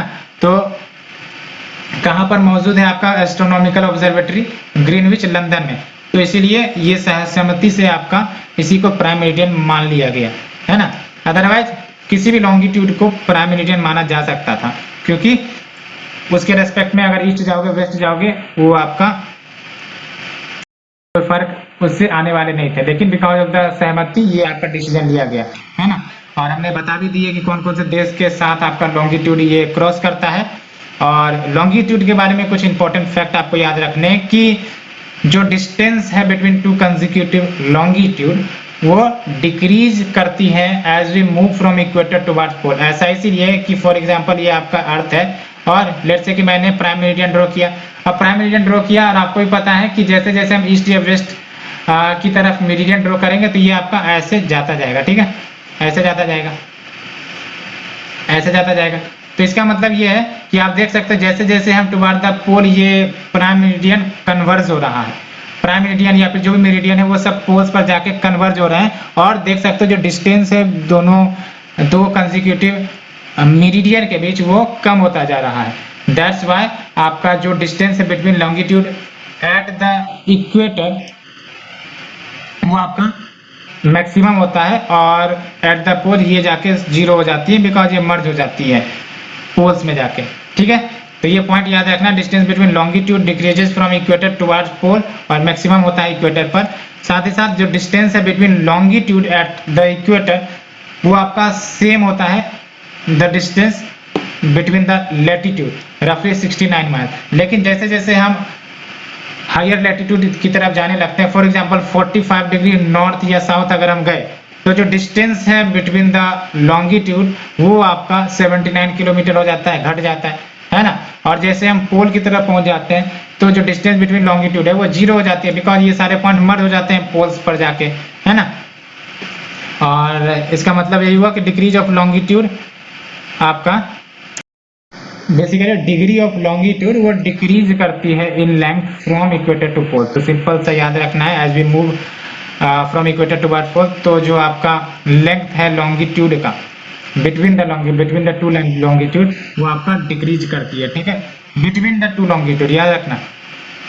सेम लॉन्गिट्यूड की बात करेंगे तो वो तो चलो आपका एक ही लेंथ का होगा, है ना, क्योंकि ये पूरा सरकमफेरेंस करेगा नॉर्थ टू साउथ। लेकिन बिटवीन टू लॉन्गिट्यूड की बात करेंगे तो डिस्टेंस आपका हमेशा घटेगा as we move from equator toward pole, है ना।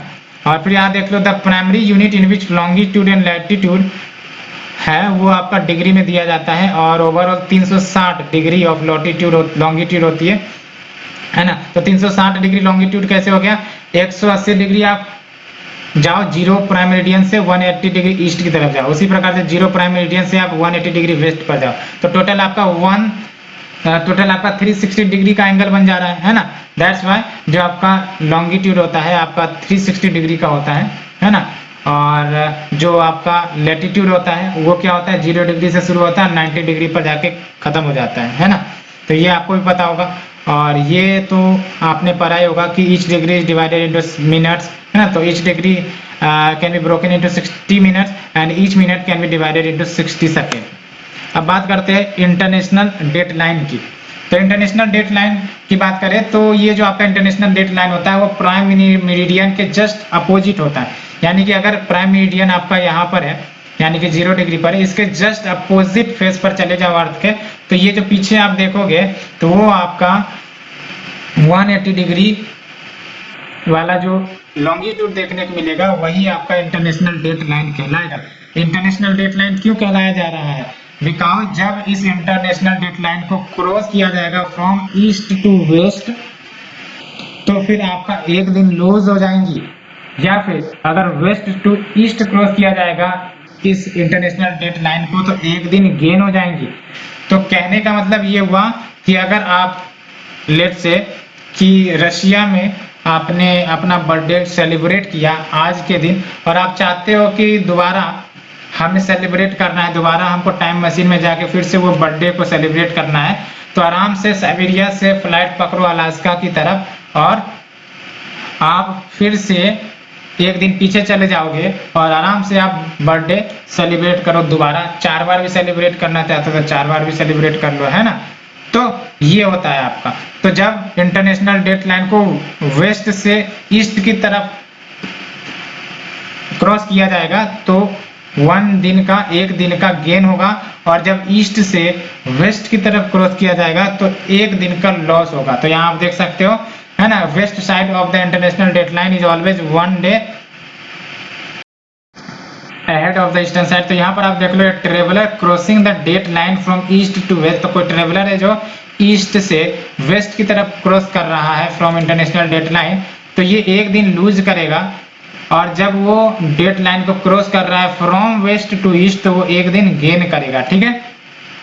और इंटरनेशनल डेट लाइन जो आप देखते हो जिसे डिमार्केट किया गया है वो यूनिफॉर्मली नहीं है, है ना। यूनिफॉर्म नहीं है कहने का मतलब ये है कि जिगजैग लाइन है ना। तो आप मैप में देख सकते हैं इंटरनेशनल डेट लाइन को, तो वो जिगजैग पोजीशन में है ना। तो जो नॉर्मल 180 डिग्री मेरिडियन होना चाहिए वो नहीं है, जिगजैग लाइन में है। कहाँ पर आपका ये डिस्टॉर्टेड है, तो बेरिंग स्ट्रेट है ना, जो अलास्का और यूएस को डिमार्केट करता है। उसके बाद फिजी, टोंगा, है ना। तो यहाँ पर आपको जिगजैग लाइन देखने को मिलेगा। और इसको करने का ऑब्जेक्टिव यही था कि लेट से बहुत सारे आइलैंड ग्रुप ऐसे थे जो दोनों हेमिस्फीयर में आ जा रहे थे, यानी कि प्राइम मेरिडियन के ईस्ट में भी आ जा रहे थे, वेस्ट में भी आ जा रहे थे। तो ऐसे में तो टाइम लैग हो जाएगा, है ना। एक जगह 12 बज रहे थे, एक जगह 12 बजे का दिन बज रहा है, तो एक जगह 12 बजे का रात बज रहा है। तो ऐसे में तो टाइम लैग हो जाएगा, एक दिन पीछे आगे चले जाएंगे। इसलिए इसको यूनिफॉर्म करने के लिए सारे जो नेशन थे उसको एक साथ एक हेमिस्फीयर में डाल दिया गया। दैट्स वाई ये आपको जिगजैग देखने को मिलती है। अब मूव करते हैं आपका स्टैंडर्ड टाइम जोन के ऊपर। तो let's move to the standard time topic. तो स्टैंडर्ड टाइम की बात करें तो सबसे पहले आपको पता होगा, आपने एनसीईआरटी में पढ़ा होगा कि जो प्राइम मेरिडियन या फिर मेरिडियन ड्रॉ किए जाते हैं उस लोकेशन पर जो टाइम होता है डिफरेंट मेरिडियंस के डिफरेंट टाइम्स होते हैं, है ना। क्योंकि ईच डिग्री के कारण आपका 4 मिनट्स का वेरिएशन होता है, ये आपने पढ़ा होगा, ठीक है। तो इसीलिए जो लोकल टाइम होता है किसी प्लेसेस का which are on different meridians वो डिफरेंट होते हैं। भारत के केस में अगर देखा जाएगा तो भारत का जो लॉन्गिट्यूडिनल एक्सटेंट है वो काफी अच्छा है, आप देख सकते हो, है ना। इधर गुजरात से शुरू होता है, अल्टीमेटली ये आपका जो अरुणाचल प्रदेश है उधर को जाता है, ठीक है। तो अप्रोक्सीमेटली जो डिफरेंस इन टाइम देखने को मिलेंगे between the location at Gujarat and at Arunachal Pradesh, तो अप्रोक्स 1 आवर 45 मिनट्स का डिफरेंस आ सकता है। कहने का मतलब अगर यहाँ पर यानी कि लेट से अरुणाचल प्रदेश में या असम में सूर्य लेट से कि 6 बजे आपके उग रहे हैं, तो अल्टीमेटली गुजरात में यही सूर्य आपको 8 बजे के लगभग उगते हुए दिखेंगे, है ना।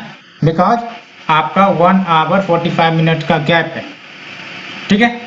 लेकिन ऐसा आपको ऑब्जर्व नहीं लगता है बिकॉज हमारा जो स्टैंडर्ड टाइम सेट किया गया है वो आपका at a longitude of 82.5 degree east पर सेटअप किया गया है। इसका मतलब लेट से कि आपका 82.5 डिग्री लॉन्गिट्यूड ईस्ट है, तो यहाँ पर जो समय हो रहा होगा वही समय इंटायर लैंडमास ऑफ इंडिया में देखने को मिल रहे होंगे। डिस्पाइट कि सूर्य ईस्टर्न स्टेट में पहले राइज हो रहा होगा और वेस्टर्न स्टेट में बाद में राइज हो रहा होगा, but despite this variation same time आपको देखने को मिल रहे होंगे। इवन आप अरुणाचल प्रदेश जाओगे तो सेम टाइम नजर आएगा, इवन आप गुजरात पर जाओगे तो सेम टाइम मिलेगा आपको। It is all because we have set the standard time at an longitude of 82.5 degree east, है ना। और इसी को स्टैंडर्ड मेरिडियन माना गया है। और ये जो लोकल टाइम है इस मेरिडियन पर वो स्टैंडर्ड टाइम लिया जाता है फॉर द होल कंट्री, इसी को इंडियन स्टैंडर्ड टाइम भी कहते हैं। और कौन कौन से स्टेट से ये आपका इंडियन स्टैंडर्ड टाइम पास होता है, तो इसको रट लेने हैं आपको, यूपी, एमपी, छत्तीसगढ़, ओडिशा, आंध्र प्रदेश, है ना। तो ये याद रखना है, UP, MP, Chhattisgarh, Odisha, Andhra Pradesh, UP, MP, Chhattisgarh, Odisha, Andhra Pradesh, UP, MP, Chhattisgarh, Odisha, Andhra Pradesh, रट लेने आपको, ठीक है। Let's move to the heat zones of earth. तो हीट जोन्स ऑफ अर्थ की तरफ जाते हैं। तो बेसिकली हम लोगों ने स्टैंडर्ड लैटिट्यूड की बात करी थी। स्टैंडर्ड लैटिट्यूड में हम लोगों ने 4 लैटिट्यूड की बात करी थी। कौन कौन से? ट्रॉपिक ऑफ कैंसर जो कि 23.5 डिग्री नॉर्थ में था, ट्रॉपिक ऑफ कैप्रिकॉर्न जो 23.5 डिग्री साउथ में था, उसके बाद आर्कटिक सर्कल जो कि आपका 66.5 डिग्री नॉर्थ में था, एंड अंटार्कटिक सर्कल जो आपका 66.5 डिग्री साउथ में था। अब जब इन लैटिट्यूड को हमने फिक्स कर दिया तो इन लैटिट्यूड के बीच का जो बेल्ट होगा उसी को हम जोन्स कहते हैं, है ना।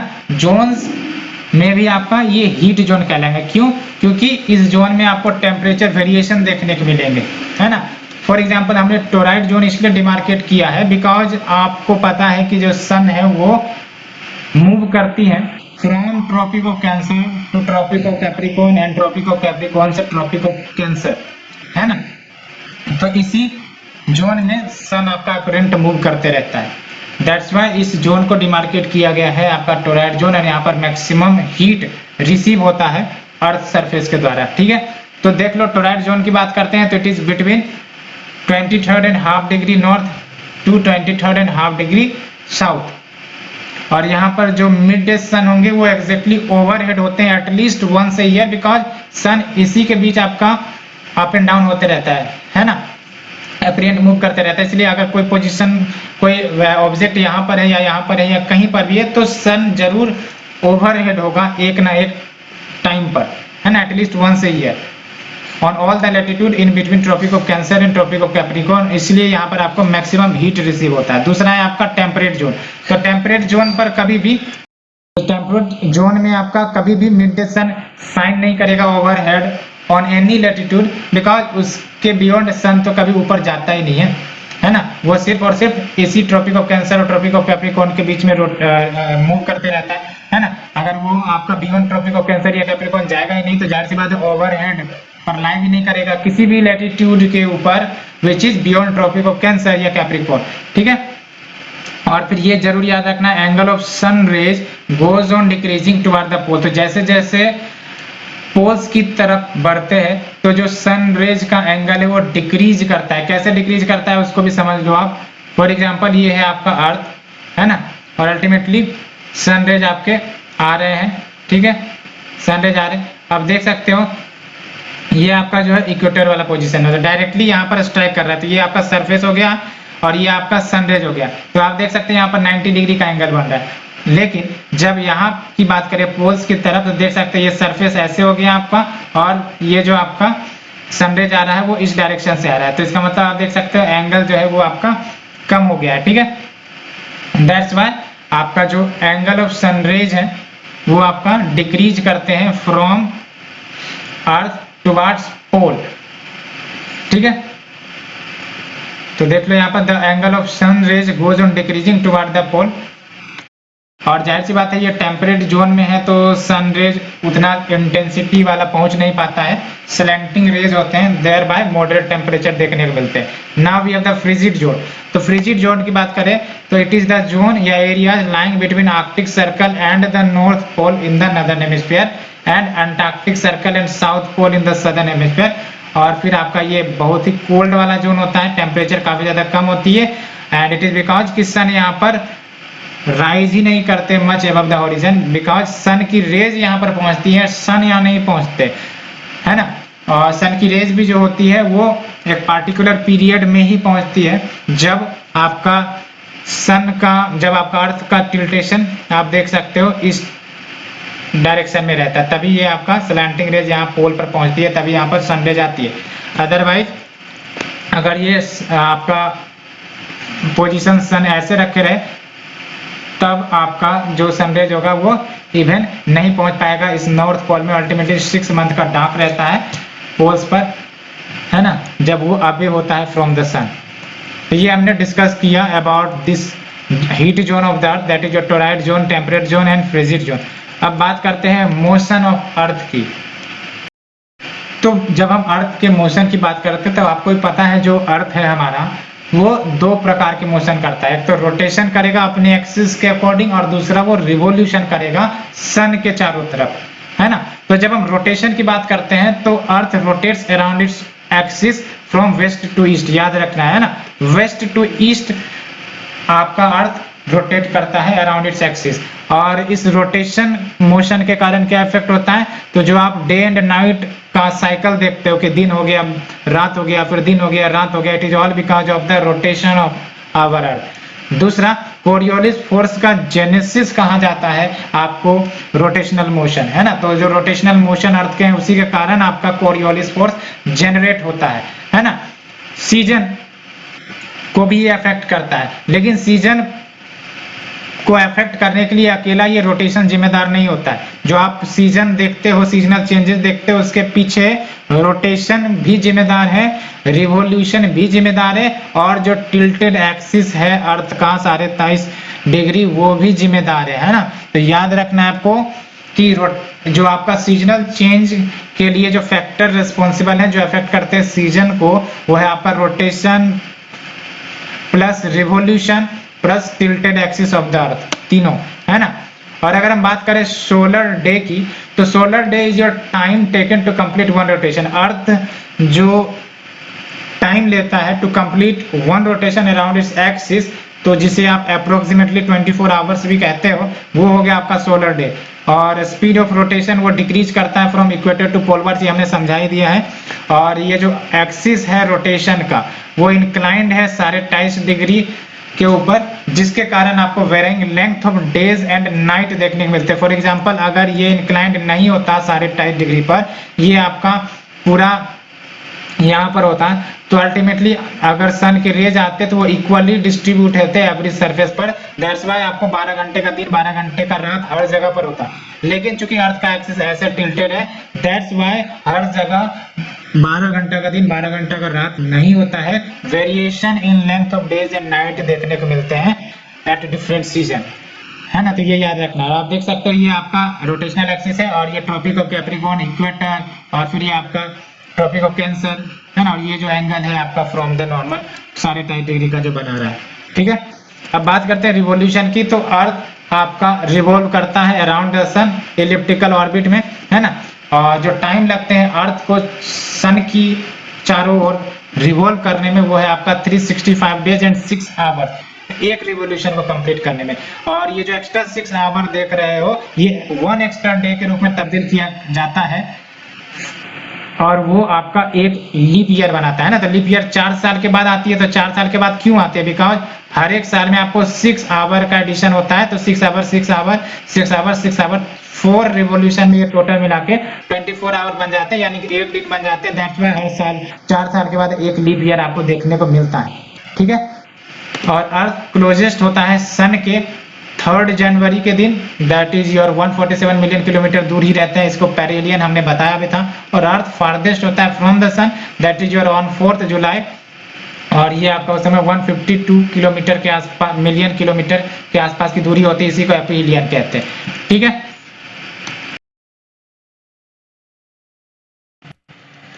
सो let's move to the next topic, that is seasons. तो बेसिकली आपने भी पढ़ा है कि जो हमारा अर्थ है वो रोटेट कर रहा है, रिवॉल्व कर रहा है अराउंड ए टिल्टेड एक्सिस।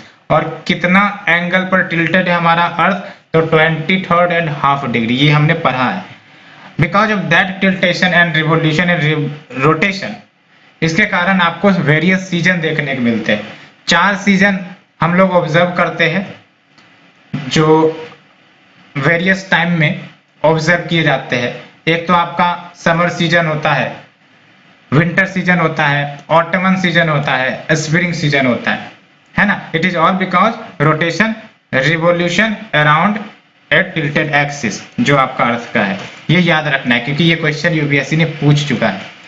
सो इसके बारे में पढ़ते हैं। तो आप देख सकते हो ये आपका सन है, और अल्टीमेटली अर्थ 365 दिन में सन के चारों ओर सर्कल करती है। तो कहीं ना कहीं 4 डिस्टिंक्ट पोजीशन आइडेंटिफाई किए गए हैं एस्ट्रोनॉमर्स के द्वारा, और इन 4 पोजीशन का अपना यूनिक सिग्निफिकेंस है, उसे हम स्टडी करेंगे। फॉर एग्जाम्पल, जब अर्थ रिवॉल्व कर रहा होता है अल्टीमेटली वो 22 ऑफ दिसंबर पर जो भी पोजीशन पर रहता है वो उसको विंटर सोलिस्टिस कहते हैं। विंटर सोलिस्टिस का क्या मतलब हुआ कि नदर्न हेमिस्फीयर में आपको विंटर देखने को मिलेगा। और आप ऑब्जर्व करो कि दिसंबर का महीना आप भी विंटर फेस करते होगे, है ना। और जब फिर अर्थ रोटेट करता है, रिवॉल्व करता है और अल्टीमेटली 21 मार्च को पहुंचता है, तो वो आपका स्प्रिंग इक्विनॉक्स कहलाता है। स्प्रिंग इक्विनॉक्स का मतलब ही हुआ कि जब आपका सन है और अर्थ है, सन और अर्थ में जो अर्थ की इक्वेटर है डायरेक्ट आपका सनरेज इक्वेटर पर पड़ेंगे, ठीक है। डायरेक्ट सनरेज आपको इक्वेटर पर पड़ेंगे दोनों केस में, चाहे वो स्प्रिंग इक्विनॉक्स हो या फिर ऑटमन इक्विनॉक्स हो। स्प्रिंग इक्विनॉक्स आप देख सकते हो 21 मार्च को देखने को मिलता है, और जो आपका ऑटमन इक्विनॉक्स है वो आपका 23 सितंबर को देखने को मिलता है। और दोनों केसेस में, है ना, दोनों केसेस में यानी कि 21 मार्च 23 सितंबर day and night in both the hemisphere वो इक्वल इन लेंथ होते हैं, यानी कि हर जगह आपको 12 आवर डे और 12 आवर नाइट देखने को मिलेगा at the spring equinox, at the ottoman equinox, और कह दो तो एट द इक्विनॉक्स। उसके बाद अर्थ रिवॉल्व कर रहा है, अल्टीमेटली वो 21 जून को एक फिर से पोजीशन पर पहुंचता है, और 21 जून को आप समर सोलिस्टिस देखते हो। समर सोलिस्टिस का इवेंट कहलाता है। समर सोलिस्टिस 21 जून क्या महत्वपूर्ण घटना होती है कि ये जो आपका 21 जून है लार्जेस्ट मतलब लॉन्गेस्ट डे होता है और शॉर्टेस्ट नाइट होती है ना। आप देखते होंगे कि आप सुनते होंगे कि 21 जून को सबसे बड़ा दिन करता है, तो सबसे बड़ा दिन आपका 21 जून को ही करता है, और उस इवेंट को समर सोलिस्टिस का ही इवेंट कहते हैं, है ना। और एक और आप पोजीशन ऑब्जर्व करो, सबसे पहले ये जो आपका अर्थ का पोजीशन है उसे ऑब्जर्व करो। अगर हम समर या फिर 21 जून के अर्थ के पोजीशन को देखें तो आप देख सकते हो कि ये जो आपका अर्थ है वो आपका इंक्लाइंड है। अर्थ का जो नॉर्दर्न हेमिस्फीयर है वो इंक्लाइंड है आपका टुवर्ड द सन, है ना। ये आप ऑब्जर्व करो, ये देखो, है ना। ये आप देख लो पोजीशन, ये आपका अर्थ सन की तरफ इंक्लाइंड है, और ये सदर्न हेमिस्फीयर का पोजीशन देखो, है ना। ये देख लो, it is away from the sun. Sunrays यहाँ पर नहीं पहुंच पाती है या फिर बहुत ही कम स्लांटिंग वे में पहुंच पाएंगी।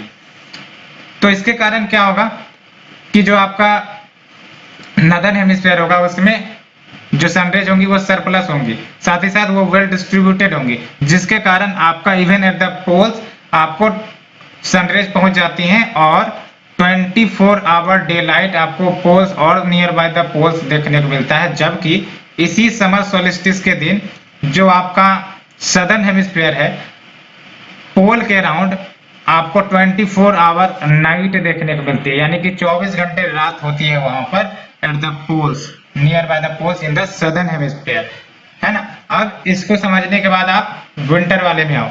यहाँ पर पोजीशन देखो अर्थ का, है ना।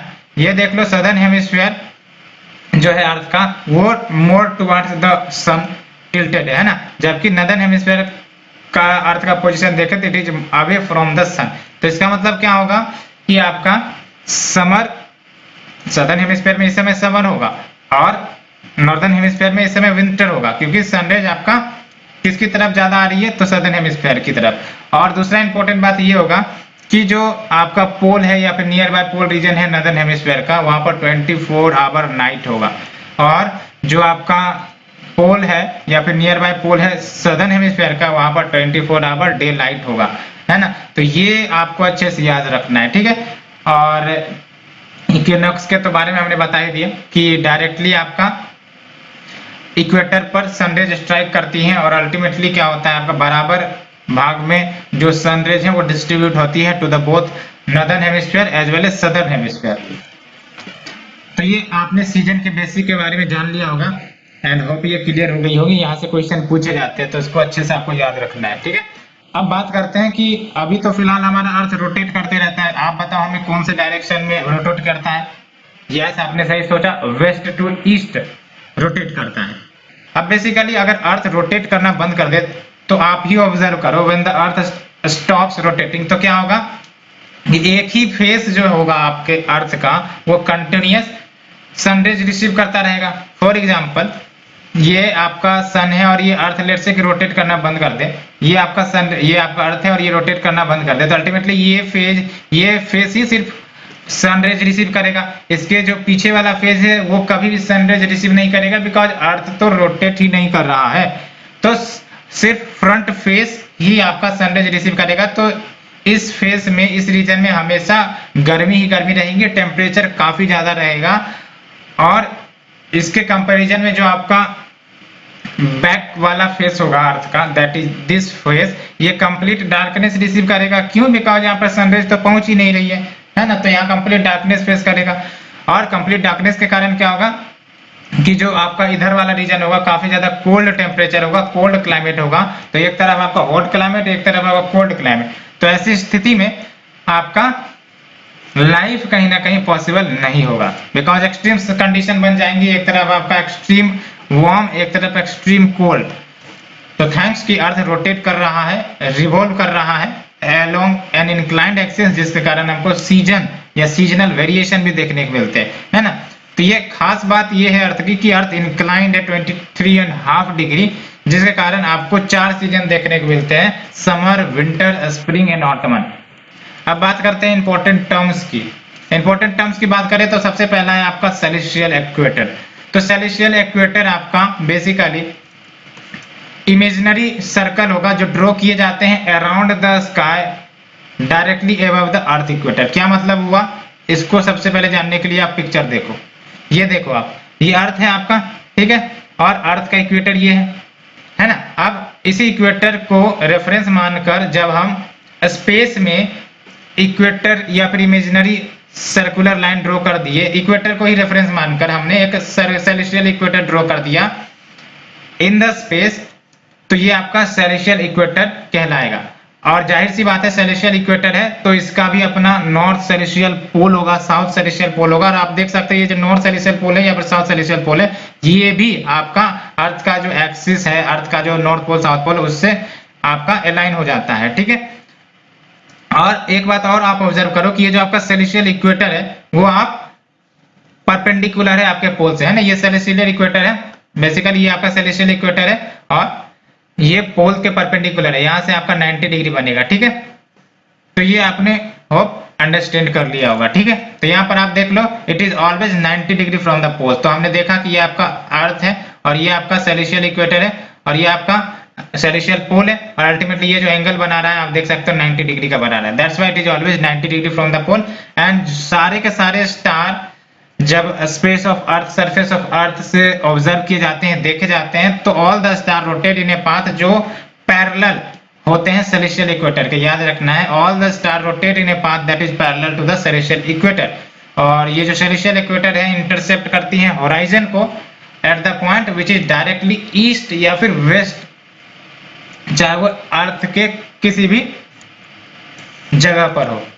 And stars rise perpendicular to the horizon at the equator, है ना। तो जो आपका इक्वेटर है और इक्वेटर पर जो होराइजन इवेंट होती है वहां पर स्टार्स आपको परपेंडिकुलर राइज देखने को मिलेंगे, जबकि पोल्स पर they rotate parallel to the horizon. Horizon मतलब समझते हो, जैसे आप रोज सुबह या शाम होता है और सन राइज करते हैं, तो जब सन राइज होने से पहले जब तक आपको सन नहीं दिखता है, आप समुद्र में चले जाओ, समुद्र बीचेस पर चले जाओ और अल्टीमेटली आप सन को इमर्ज होते हुए देखोगे। जब तक सन का कुछ भी पोर्शन वो उस पार्टिकुलर होराइजन से ऊपर नहीं आएगा तो आप देख ही नहीं सकोगे, है ना। सिर्फ सन रेज देख सकोगे, सन को नहीं देख सकोगे। तो वो होराइजन हुआ एक रेफरेंस हुआ, जिस रेफरेंस के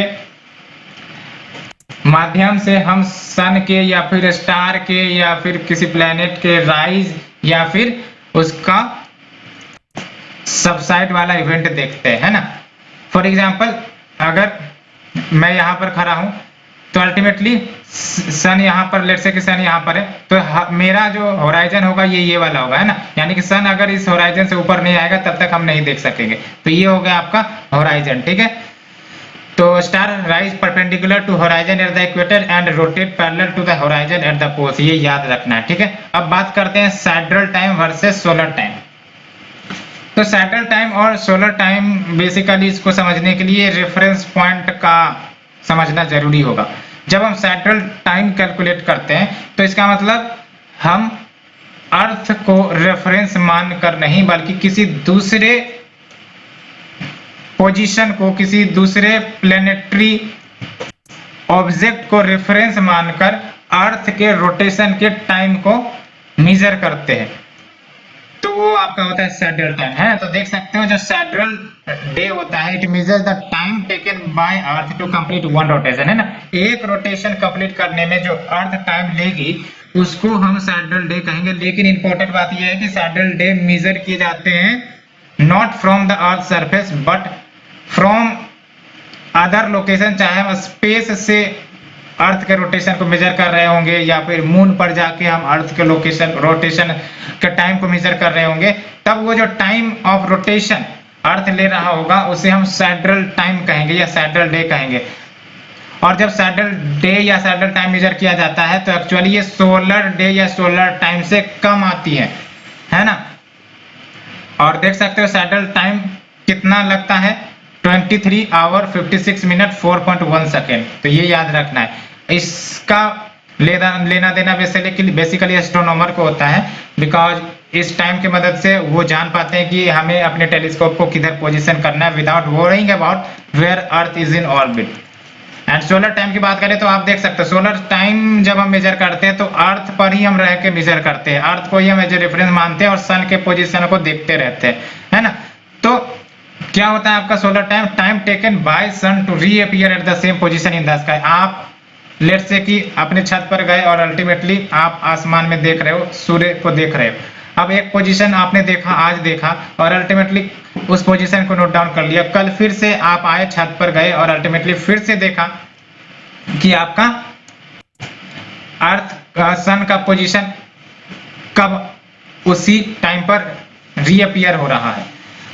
और आपने टोटल टाइम फिर कैलकुलेट किया तो पता चला कि वो 24 आवर है ना। तो कहने का मतलब ये है कि solar time is the time taken by sun to reappear at the same position in the sky as seen from a point on the earth, है ना। तो यहाँ पर इंपॉर्टेंट बात है कि रेफरेंस पॉइंट हम अर्थ पर ही लेते हैं after one rotation of earth, इसी को हम सोलर टाइम कह रहे हैं। और इसका जो अप्रोक्सीमेशन वैल्यू है वो आपका 24 आवर है। और जो लेंथ है सोलर डे का वेरी करता है through out the year.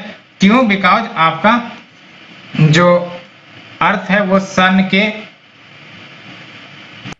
Around revolve करता है, प्लस वो इंक्लाइंड भी है at an angle 23.5 degree, as well as uniform elliptical orbit नहीं है अर्थ का। That's why we have perihelion aphelion phase of the earth. और इन सब के एक्यूमुलेटेड इफेक्ट के कारण आपको ये सीजनल डेविएशन देखने को मिलते हैं, है ना। और याद रखना है आपको सोलर डे और सैड्रल डे में सोलर डे ज्यादा टाइम का होता है, 24 आवर का होता है। सैड्रल डे आपका 23 आवर 56 मिनट 4.1 सेकेंड का होता है। और सोलर टाइम को मेजर करने के लिए हम अर्थ को ही रेफरेंस मानते हैं, सैड्रल टाइम को मेजर करने के लिए हम रेफरेंस पॉइंट स्पेस में किसी लोकेशन को मानते हैं, चाहे वो मून हो सकता है या डिफरेंट प्लेनेट हो सकता है ना। अब बात करते हैं सोलिस्टिस की। तो सोलिस्टिस की तो बात हमने करा ही करा। सोलिस्टिस में आपके दो इवेंट होते हैं, समर सोलिस्टिस और विंटर सोलिस्टिस।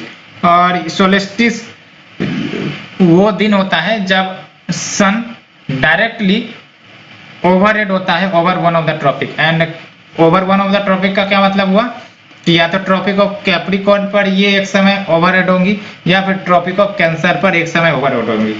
और ट्रॉपिक ऑफ कैंसर पर जब ये ओवरहेड होती हैं तो इनको समर सोलिस्टिस कहते हैं। और ट्रॉपिक ऑफ कैप्रिकॉर्न पर जब ये ओवरहेड होती हैं तो विंटर सोलिस्टिस कहते हैं, है ना। तो we will discuss one by one summer solstice. तो समर सोलिस्टिस की बात करें तो 21 जून को ये इवेंट होता है। और जैसा कि मैंने इमेज में बताया भी था, नॉर्दर्न हेमिस्फीयर टिल्टेड होती है, इंक्लाइंड होती है टुवर्ड द सन, जिसके कारण जो आपका रेज है सन की वो डायरेक्टली ट्रॉपिक ऑफ कैंसर पर फॉल करती है, बिकॉज 21 ऑफ जून को सन डायरेक्टली ट्रॉपिक ऑफ कैंसर पर आके चिपक जाती है। दैट्स वाई ये डायरेक्टली रेज फॉल करती है ट्रॉपिक ऑफ कैंसर के ऊपर, और जो आपका नदर्न हेमिस्फीयर है वो as compare to southern hemisphere more heat receive करती है, ये याद रखना है ना। And areas near the pole उनको लेस हीट प्राप्त होता है, बिकॉज सन रेज वहां तक जाते जाते स्लैंटिंग हो जाती है ना, डायरेक्ट सनरेज नहीं पहुंच पाती, स्लैंटिंग सनरेज पहुंच पाती है। That's why heat less receive होता है उनको। और नॉर्थ पोल चूंकि आपका इंक्लाइंड होता है towards the sun during the summer solstice, तो वहां पर आपका 24 आवर ऑफ सनलाइट अवेलेबल होता है ना। और आप देख सकते हो north pole is inclined toward the sun at the places beyond the Arctic Circle. Arctic Circle का आपका क्या हो गया 66.5 डिग्री नॉर्थ के बियॉन्ड वाला जो भी लोकेशन होगा वो आपका आर्कटिक सर्कल कहलाएगा, आर्कटिक सर्कल के रीजन कहलाएंगे, ठीक है।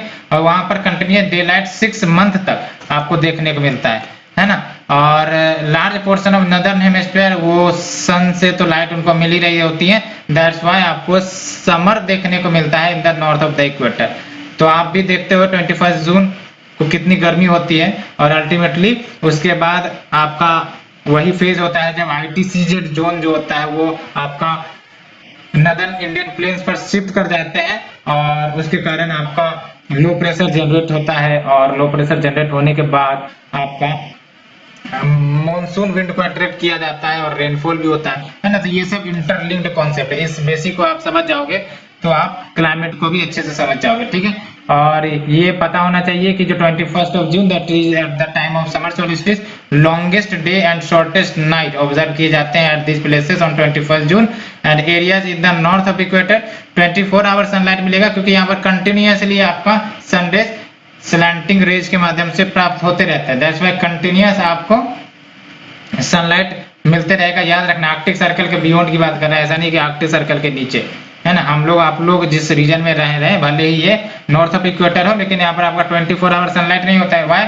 बिकॉज आपका रोटेशन हो रहा होता है, और रोटेशन आप समझ सकते हो कि इक्वेटोरियल रीजन या आपका जो ट्रॉपिकल रीजन है, टेम्परेट रीजन है, वो डायरेक्ट सनलाइट रिसीव करती हैं, और अल्टीमेटली जो आपका पोल है वो आपका सरफेस एरिया उसका काफी कम होता है, इसलिए वो पूरे एरिया पर लाइट रिसीव कर जाती है स्लैंटिंग रेज के माध्यम से। दैट्स व्हाई वहां पर आपको 24 आवर डे लाइट देखने को मिलता है। लेकिन इसी के विपरीत आपको पता है जब नदर्न हेमिस्फीयर में हमारा जो अर्थ है नॉर्थ पोल इंक्लाइंड कर रहा है, तो सदर्न हेमिस्फीयर में यही जो आपका साउथ पोल होगा वो away from the sun inclined करेगा, जिसके कारण 24 आवर नाइट देखने को मिलता है बियॉन्ड द अंटार्कटिक सर्कल। तो ये आप समझ गए होगे होप।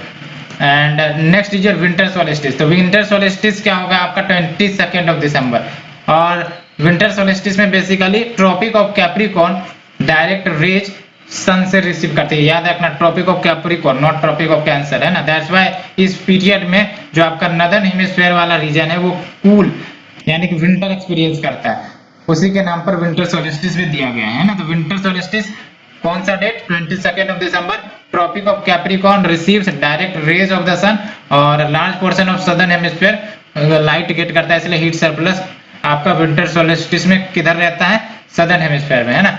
तो इन समर देयरफॉर समर देखने को मिलता है सदर्न हेमिस्फीयर में, ऑल बिकॉज कि आपका जो सन है वो आपका ट्रॉपिक ऑफ कैप्रिकॉर्न पर जाके इंक्लाइंड रहता है ना। लॉन्गर डेज देखने को मिलेंगे सदर्न हेमिस्फीयर में, शॉर्टर नाइट देखने को मिलेंगे, और इसके विपरीत आपका नॉर्दर्न हेमिस्फीयर में रिवर्स हो रहा होता है ना।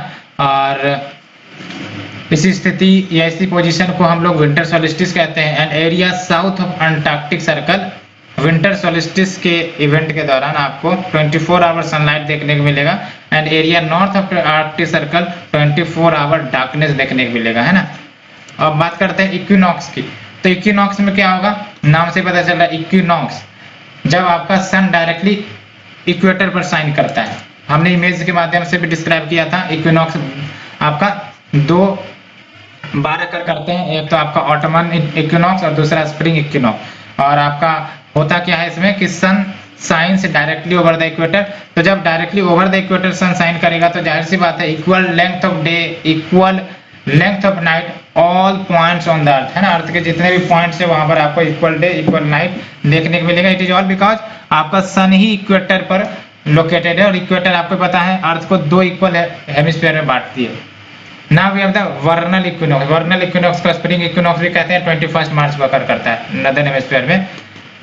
और ऑटोनम इक्विनॉक्स जो आपका 23 सितंबर को अकर करता है ना। Now let's move to the next topic, local and standard time. क्या डिफरेंस है लोकल एंड स्टैंडर्ड टाइम में? तो बेसिकली लोकल टाइम की बात करें तो लोकल टाइम इंप्लाई करता है कि किसी भी प्लेस पर टाइम क्या हो रहा है on the basis of apparent movement of the sun. कहने का मतलब सन आपको पता है एपरेंट मूव करते रहता है, एपरेंट मूव करने का मतलब लॉन्गिट्यूड वो अपना चेंज करते रहता है, अल्टीमेटली अर्थ रोटेट करता है, इसीलिए लगता है कि हमारा सन मूव कर रहा है, that's why it is called as apparent movement of the sun. तो इसका मतलब क्या हुआ, हर एक लॉन्गिट्यूड चेंज हो रहा है। तो लोकल टाइम डिटरमाइन किए जाते हैं on the basis of apparent movement of the sun. तो जाहिर सी बात है जब apparent movement of the sun के आधार पर डिटरमाइन किया जाएगा तो जो टाइम है वो कंटिन्यूअसली चेंज होते रहेगा with respect to change in longitude. अगर 1 डिग्री लॉन्गिट्यूड चेंज हुआ तो टाइम भी उसी हिसाब से चेंज हो जाएगा, है ना। और places on the same latitude, places on the same longitude have same local time, ये भी इंपॉर्टेंट है ना। कहने का मतलब ये है कि लेट्स से कि ये लॉन्गिट्यूड है ये आपका, है ना, तो लोकल टाइम अगर रहेगा तो यहाँ पर जो टाइम हो रहा है वो यहाँ पर भी एक ही टाइम होगा, यहाँ पर भी एक ही टाइम होगा, यहाँ पर भी एक ही टाइम होगा। अगर लोकल टाइम के रेस्पेक्ट में देखेंगे तो इस लोकेशन पर जो भी आपका टाइम हो रहा होगा यहाँ पर भी सेम, यहाँ पर भी सेम, यहाँ पर भी सेम, यहाँ पर भी सेम, है ना। ये होता है आपका लोकल टाइम। जबकि स्टैंडर्ड टाइम की बात करें तो स्टैंडर्ड टाइम में क्या होता है, हम लोग फिक्स्ड कर देते हैं एक पार्टिकुलर टाइम को with respect to a given meridian, और यही पूरे देश के लिए टाइम हो जाता है। जैसे फॉर एग्जांपल इंडिया अपना स्टैंडर्ड टाइम फॉलो करता है with respect to the meridian 82.5 degree east, है ना। तो इसका मतलब ये भी हुआ कि अगर लेट्स से इंडिया एक स्टैंडर्ड टाइम सेट करता है तो वो स्टैंडर्ड टाइम पूरे देश में लागू होगा, वो टाइम सेम होगा for any location with in India, है ना। तो उसी को हमने स्टैंडर्ड टाइम का नाम दिया है।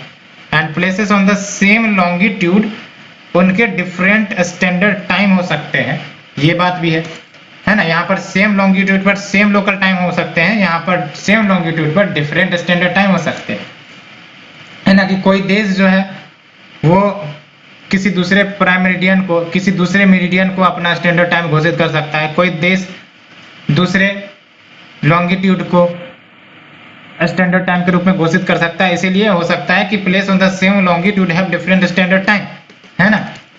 एंड यहाँ पर आपका टाइम जोन का कंसेप्ट भी आता है। अब बात करते हैं ग्रीनविच मीन टाइम की। तो Greenwich mean time is nothing but your prime meridian या फिर 0 डिग्री लॉन्गिट्यूड, ठीक है। तो ग्रीनविच मीन टाइम की बात करें तो it is nothing but your 0 degree longitude जो रॉयल ग्रीनविच ऑब्जर्वेटरी से पास करती है। अल्टीमेटली 8 देशों से ये पास करती है, और ये मैंने बताया भी था कौन कौन से देश है, ये आप कमेंट सेक्शन में फिर से बता दो सो दैट आपका रिवीजन हो जाए। एंड देख सकते हो जो मेरिडियन है एट दिस लॉन्गिट्यूड, इसी को प्राइम मेरिडियन और ग्रीनविच मेरिडियन कहते हैं। तो देख सकते हो ये आपका है आपका प्राइम मेरिडियन, ठीक है। अब प्राइम मेरिडियन के जब ईस्ट में जाओगे तो you gain time, prime meridian के वेस्ट में जाओगे तो यू लूज टाइम, है ना। दैट्स व्हाई जब आप जा रहे होते प्राइम मेरिडियन के ईस्ट में तो देख सकते हो 1 बज रहा है, 2 बज रहा है, 3, 4 PM, 5 PM। जब आप वेस्ट में जा रहे हो तो आपके टाइम घट रहे हैं, you are losing 11 AM, 10 AM, 7 AM, 6 AM, 5 AM, है ना। तो ये आप कंसेप्ट को समझ गए होंगे। But how we determine our time with respect to GMT. तो ग्रीनविच मीन टाइम के रिस्पेक्ट में, क्योंकि हर एक टाइम कहीं ना कहीं इसी के रिस्पेक्ट में हम लोग निकालते हैं, तो कैसे हम टाइम डिटरमाइन करते हैं with respect to Greenwich mean time. तो सबसे पहली बात तो आपको ही पता है कि हमारा प्यारा अर्थ 24 घंटे में 360 डिग्री रोटेट करता है। तो अगर 24 घंटे में 360 डिग्री रोटेट करता है, 1 आवर में कितना हो गया 360/24, दैट इज योर 15 डिग्री, है ना। 15 डिग्री 1 आवर में, तो इसका मतलब 1 डिग्री 4 मिनट में, ठीक है। तो इसका मतलब जब अर्थ अपना पोजीशन 1 डिग्री लॉन्गिट्यूड से चेंज करेगा तो 4 मिनट टाइम का एडवांस हो सकता है, 4 मिनट टाइम का लूज हो सकता है, डिपेंडिंग कि वो लोकेशन आपका ईस्ट की तरफ जा रहा है या फिर वेस्ट की तरफ जा रहा है। तो ईस्ट की तरफ जा रहा है तो 4 मिनट गेन हो जाएंगे, वेस्ट की तरफ जाएगा तो 4 मिनट लूज हो जाएंगे पर डिग्री। सो अगर 15 डिग्री ईस्टवार्ड की तरफ अगर हम जाएंगे तो इसका मतलब जो लोकल टाइम होगा वो 1 घंटे से बढ़ जाएंगे। यहाँ पर आप देख लो, इसको समझने का कोई मुश्किल नहीं है, देख सकते हो ये 0 डिग्री है। जब हम 15 डिग्री जाएंगे, आपको पता है 1 डिग्री में 4 मिनट, तो 15 डिग्री में 1 आवर, ठीक है। तो देख सकते हो 12 नून बज रहा है प्राइम मेरिडियन पर, और अल्टीमेटली जब हम 15 डिग्री मूव कर रहे हैं तो देख सकते हो 1 बज रहा है। जब हम 30 डिग्री मूव कर रहे हैं तो फिर से आपका 1 घंटे का बढ़ोतरी हो जाएगा तो 2 बजा। फिर से जब हम 15 डिग्री मूव कर रहे हैं तो 1 घंटे का बढ़ोतरी हो जाएगा, आपका ये बज रहा है। फिर से जब हम 15 डिग्री का मूव करते हैं 60 डिग्री पर पहुंचते हैं तो 1 घंटे का बढ़ोतरी होगा, 4 PM हो जाएगा। उसी प्रकार से ये 12 नून है, और अल्टीमेटली जब हम 15 डिग्री वेस्ट में चलते हैं, है ना, 15 डिग्री वेस्ट में चलते हैं तो 1 घंटे लूज हो जाएंगे। 12 नून है तो यहाँ पर 11 AM हो जाएगा। फिर से अगर हम 30 डिग्री वेस्ट की तरफ चलते हैं तो ये आपका 10 AM हो जाएगा। उसी प्रकार से ये टाइम घटती चली जाएंगी as we move west with respect to the longitude, है ना। तो ये लोकल टाइम के रिस्पेक्ट में हो रहा है, बिकॉज जैसे जैसे आपका पोजीशन लॉन्गिट्यूड का चेंज होता जा रहा है वैसे वैसे आपका टाइम भी चेंज होता जा रहा है, ठीक है। और ये हो गया आपका।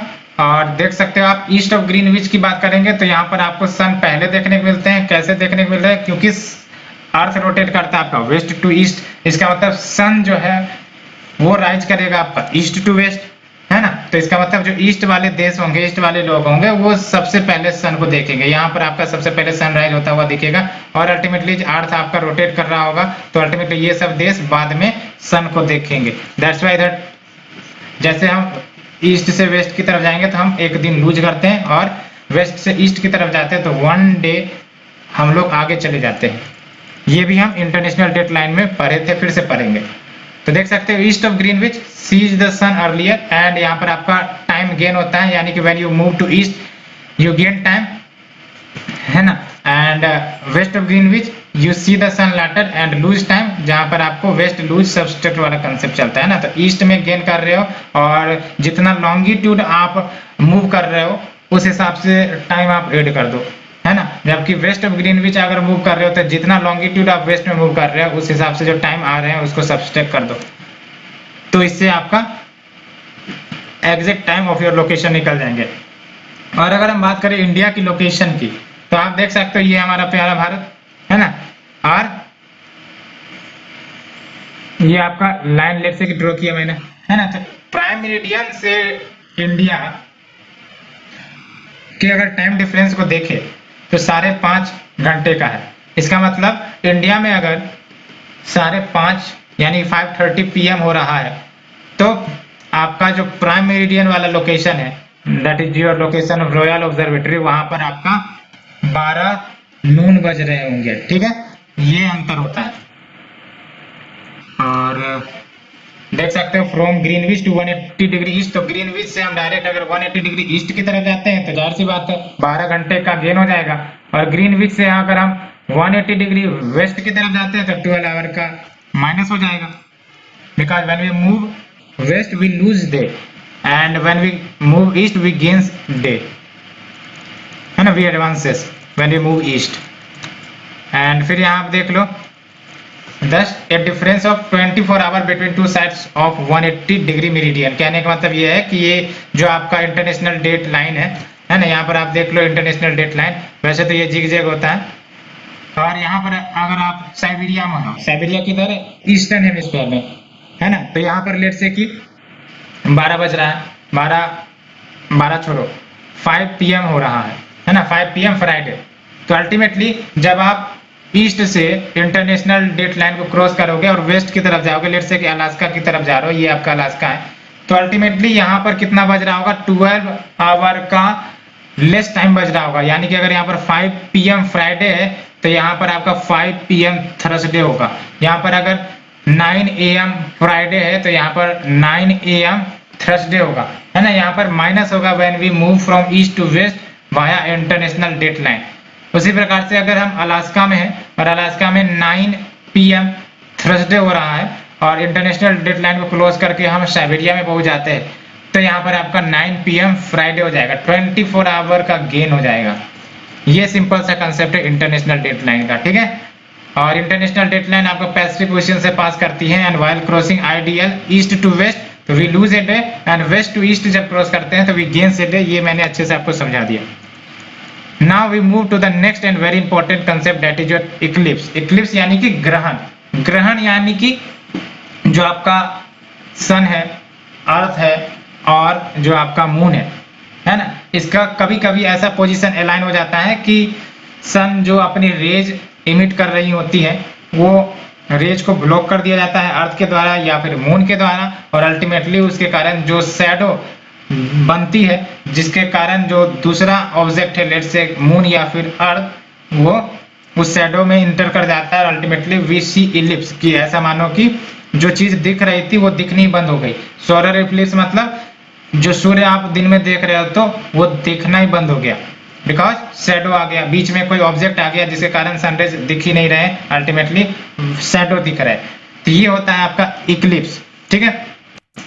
तो देख लो, इक्लिप्स आपका एस्ट्रोनॉमिकल फेनोमेना है और ये तब अकर करता है when one special object, let say आपका मून हो गया या अर्थ हो गया, comes within the shadow of another special object. यहाँ पर एग्जांपल देख लो, यहाँ पर आपका सन है और अर्थ है, और सन और अर्थ के बीच में आपका मून आ गया, और अल्टीमेटली सन जो रेज इमिट कर रही थी, जो डायरेक्टली अर्थ के पास पहुंच रही थी, because of the introduction of moon between the earth and sun, सारा सन रेज अब मून एब्जॉर्ब करेगा और सन की शैडो मतलब मून की शैडो बेसिकली अर्थ पर पड़ेंगी, और अल्टीमेटली सर्टेन पोजीशन पर डार्कनेस दिखेगा, मून नहीं दिखेगा, है ना।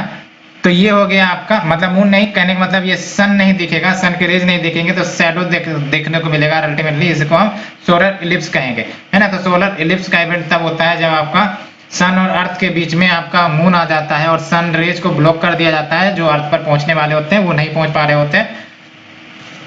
और इस सोलर इक्लिप्स के डिफरेंट टाइप्स भी है, वो भी डिस्कस करेंगे, लेकिन सबसे पहले इक्लिप्स की बेसिक की बात कर लेते हैं ना। तो ये जो आपका इक्लिप्स है ये आपका देखने को मिलता है when 3 celestial bodies are in straight line. कोई जरूरी नहीं है स्ट्रेट लाइन में हो, स्ट्रेट लाइन में अगर होगा तो बेसिकली आपका फुल इक्लिप्स होता है, लेकिन ये एंगल वेरी भी कर सकती है। फॉर एग्जांपल मून यहाँ पर अभी फिलहाल तो स्ट्रेट लाइन में, लेकिन कोई जरूरी नहीं, मून यहाँ पर भी हो सकती है, और अल्टीमेटली पार्शियल सोलर इक्लिप्स भी हो सकता है ना। तो ये याद रख सकते हो, it happens when 3 celestial body are in a straight line, and ये जो अलाइनमेंट, ये जरूर याद रखना है कि ये जो अलाइनमेंट है तीनों सेलेस्टियल बॉडी का, कौन कौन, अर्थ, मून, सन का, जब स्ट्रेट लाइन में देखने को मिलती है तो उस इवेंट को सिजगी कहते हैं। याद रखना, syzygy is an event when the alignment of all 3 celestial body is in a straight line, and और इसके बाद जो इक्लिप्स है takes place when one heavenly body like your moon हो गया या फिर प्लैनेट हो गया, moves into the shadow of another heavenly body. तो अर्थ पर 2 प्रकार के इक्लिप्स होते हैं, एक तो आपका लूनर इक्लिप्स और दूसरा आपका सोलर इक्लिप्स। तो सोलर इक्लिप्स की बात करें तो बेसिकली सोलर इक्लिप्स वाला इवेंट तब अकर करेगा when moon passes in front of sun. Simply ये सन है आपका और ये आपका कहाँ गया, है ना। तो ये देख सकते हो आप, है ना, ये सन है आपका और ये आपका मून है, और अल्टीमेटली अर्थ और सन के बीच में ये आपका मून टांग अड़ाने पहुंच गया, और अल्टीमेटली ये सन रेज को ब्लॉक करेगा अर्थ पर आने से, और ultimately earth will be having shadow for some time, और इसी को हम सोलर इक्लिप्स कहेंगे। और याद रखना है आपको कि this occurs on a new moon phase, है ना। तो न्यू मून फेज के दौरान ये आपका सोलर इक्लिप्स अकर करेगा, and depending on the distance of the moon from earth during the event, यानी कि जब ये इवेंट हो रहा होगा तो मून की अर्थ से दूरी क्या है, different type of solar Eclipse can be observe. और इसको कैटेगराइज कर सकते हैं पार्शियल सोलर इक्लिप्स में। पार्शियल सोलर इक्लिप्स में क्या होगा, when A portion of sunlight is block, और ये तभी संभव होगा जब सन, मून और अर्थ सेम लाइन या फिर सिजगी पोजीशन पर इंक्लाइंड नहीं होगा, है ना। तो देख सकते हैं ये पार्शियल इक्लिप्स के एग्जांपल है। पार्शियल इक्लिप्स यहाँ पर तो यहाँ पर आप देखो मून जो है आपका, ये अभी मून पूरा स्ट्रेट लाइन में, तो आराम से ये सिज की पोजीशन पे है, तो आपका फुल सोलर इक्लिप्स देखने को मिलेगा। लेकिन अगर मून यहाँ पर ना हो, क्लियर से कि मून यहाँ पर होता है ना, तो इसका मतलब पार्शियल सनरेज ही ब्लॉक होते है ना, बाकी के सनरेज वो आ रहे होते हैं अर्थ के ऊपर, अर्थ के उस लोकेशन के ऊपर, है ना। तो इसमें आपका ये टाइप देखने को मिलता है, जहां पर ये आपका सन है और बीच में ये जो आपका मून है वो एंटर कर रही है धीरे धीरे, ठीक है ना। तो ये हो गया आपका पार्शियल इक्लिप्स।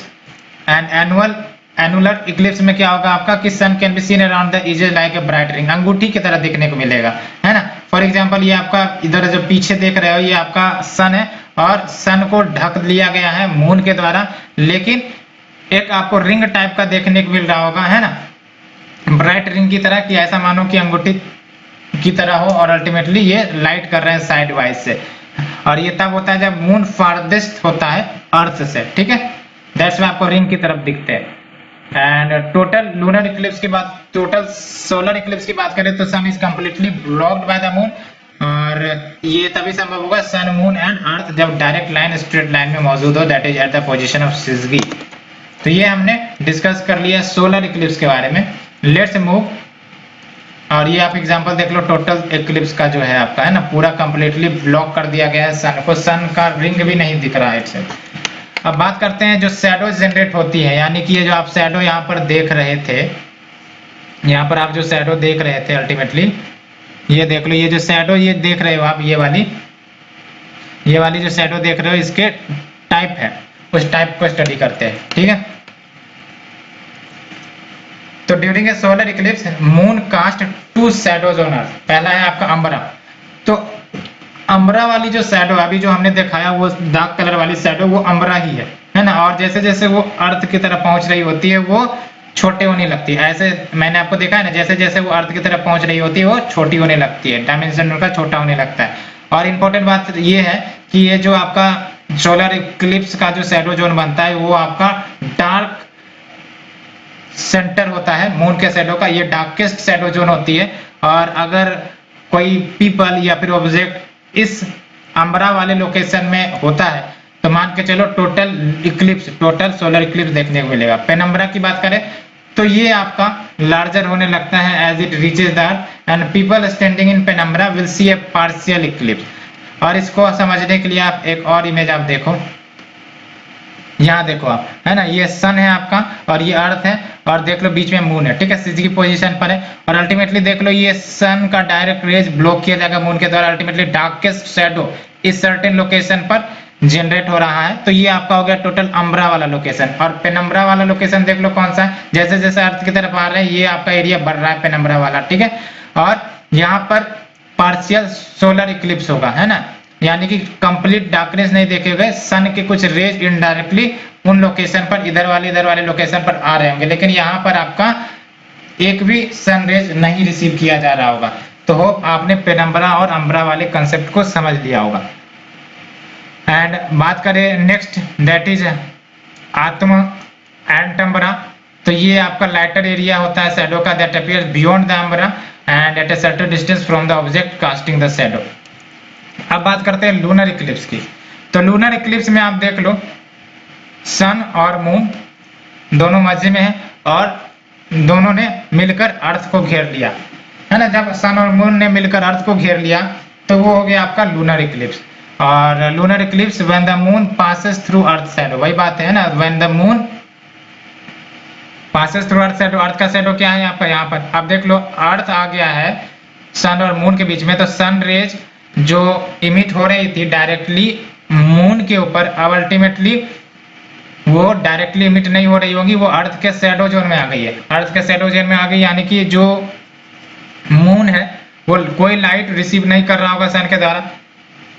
तो इस इवेंट को हम लोग कहेंगे लूनर इक्लिप्स का इवेंट, है ना। And this happens only during full moon, ये भी याद रखना है, this happens only during full moon when the moon is on far side of the earth from the sun.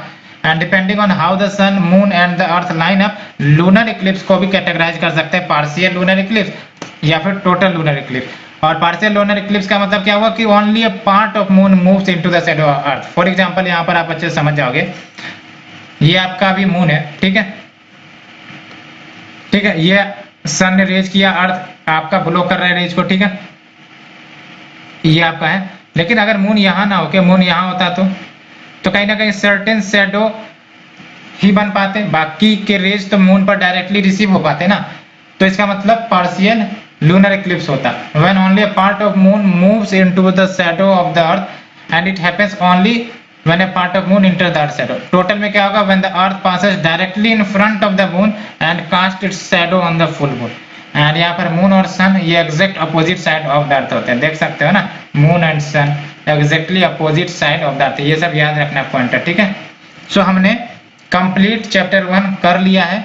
Next lecture series से हम the most important topic geomorphology से शुरू करेंगे, और मेंस के लिए भी काफी ज्यादा इंपॉर्टेंट होती है जियोमॉर्फोलॉजी। अगर आप ऑप्शनल कर रहे हो तो ऑप्शनल के लिए भी जरूरी होगा to understand the basics, so that आपके ऑप्शनल और ज्यादा क्लियर हो जाए। So in the next lecture series we will start by chapter 2 that is geomorphology. So friends, thank you very much for now. अगर अच्छी लगी हो तो प्लीज सब्सक्राइब शेयर जरूर करें। Thank you.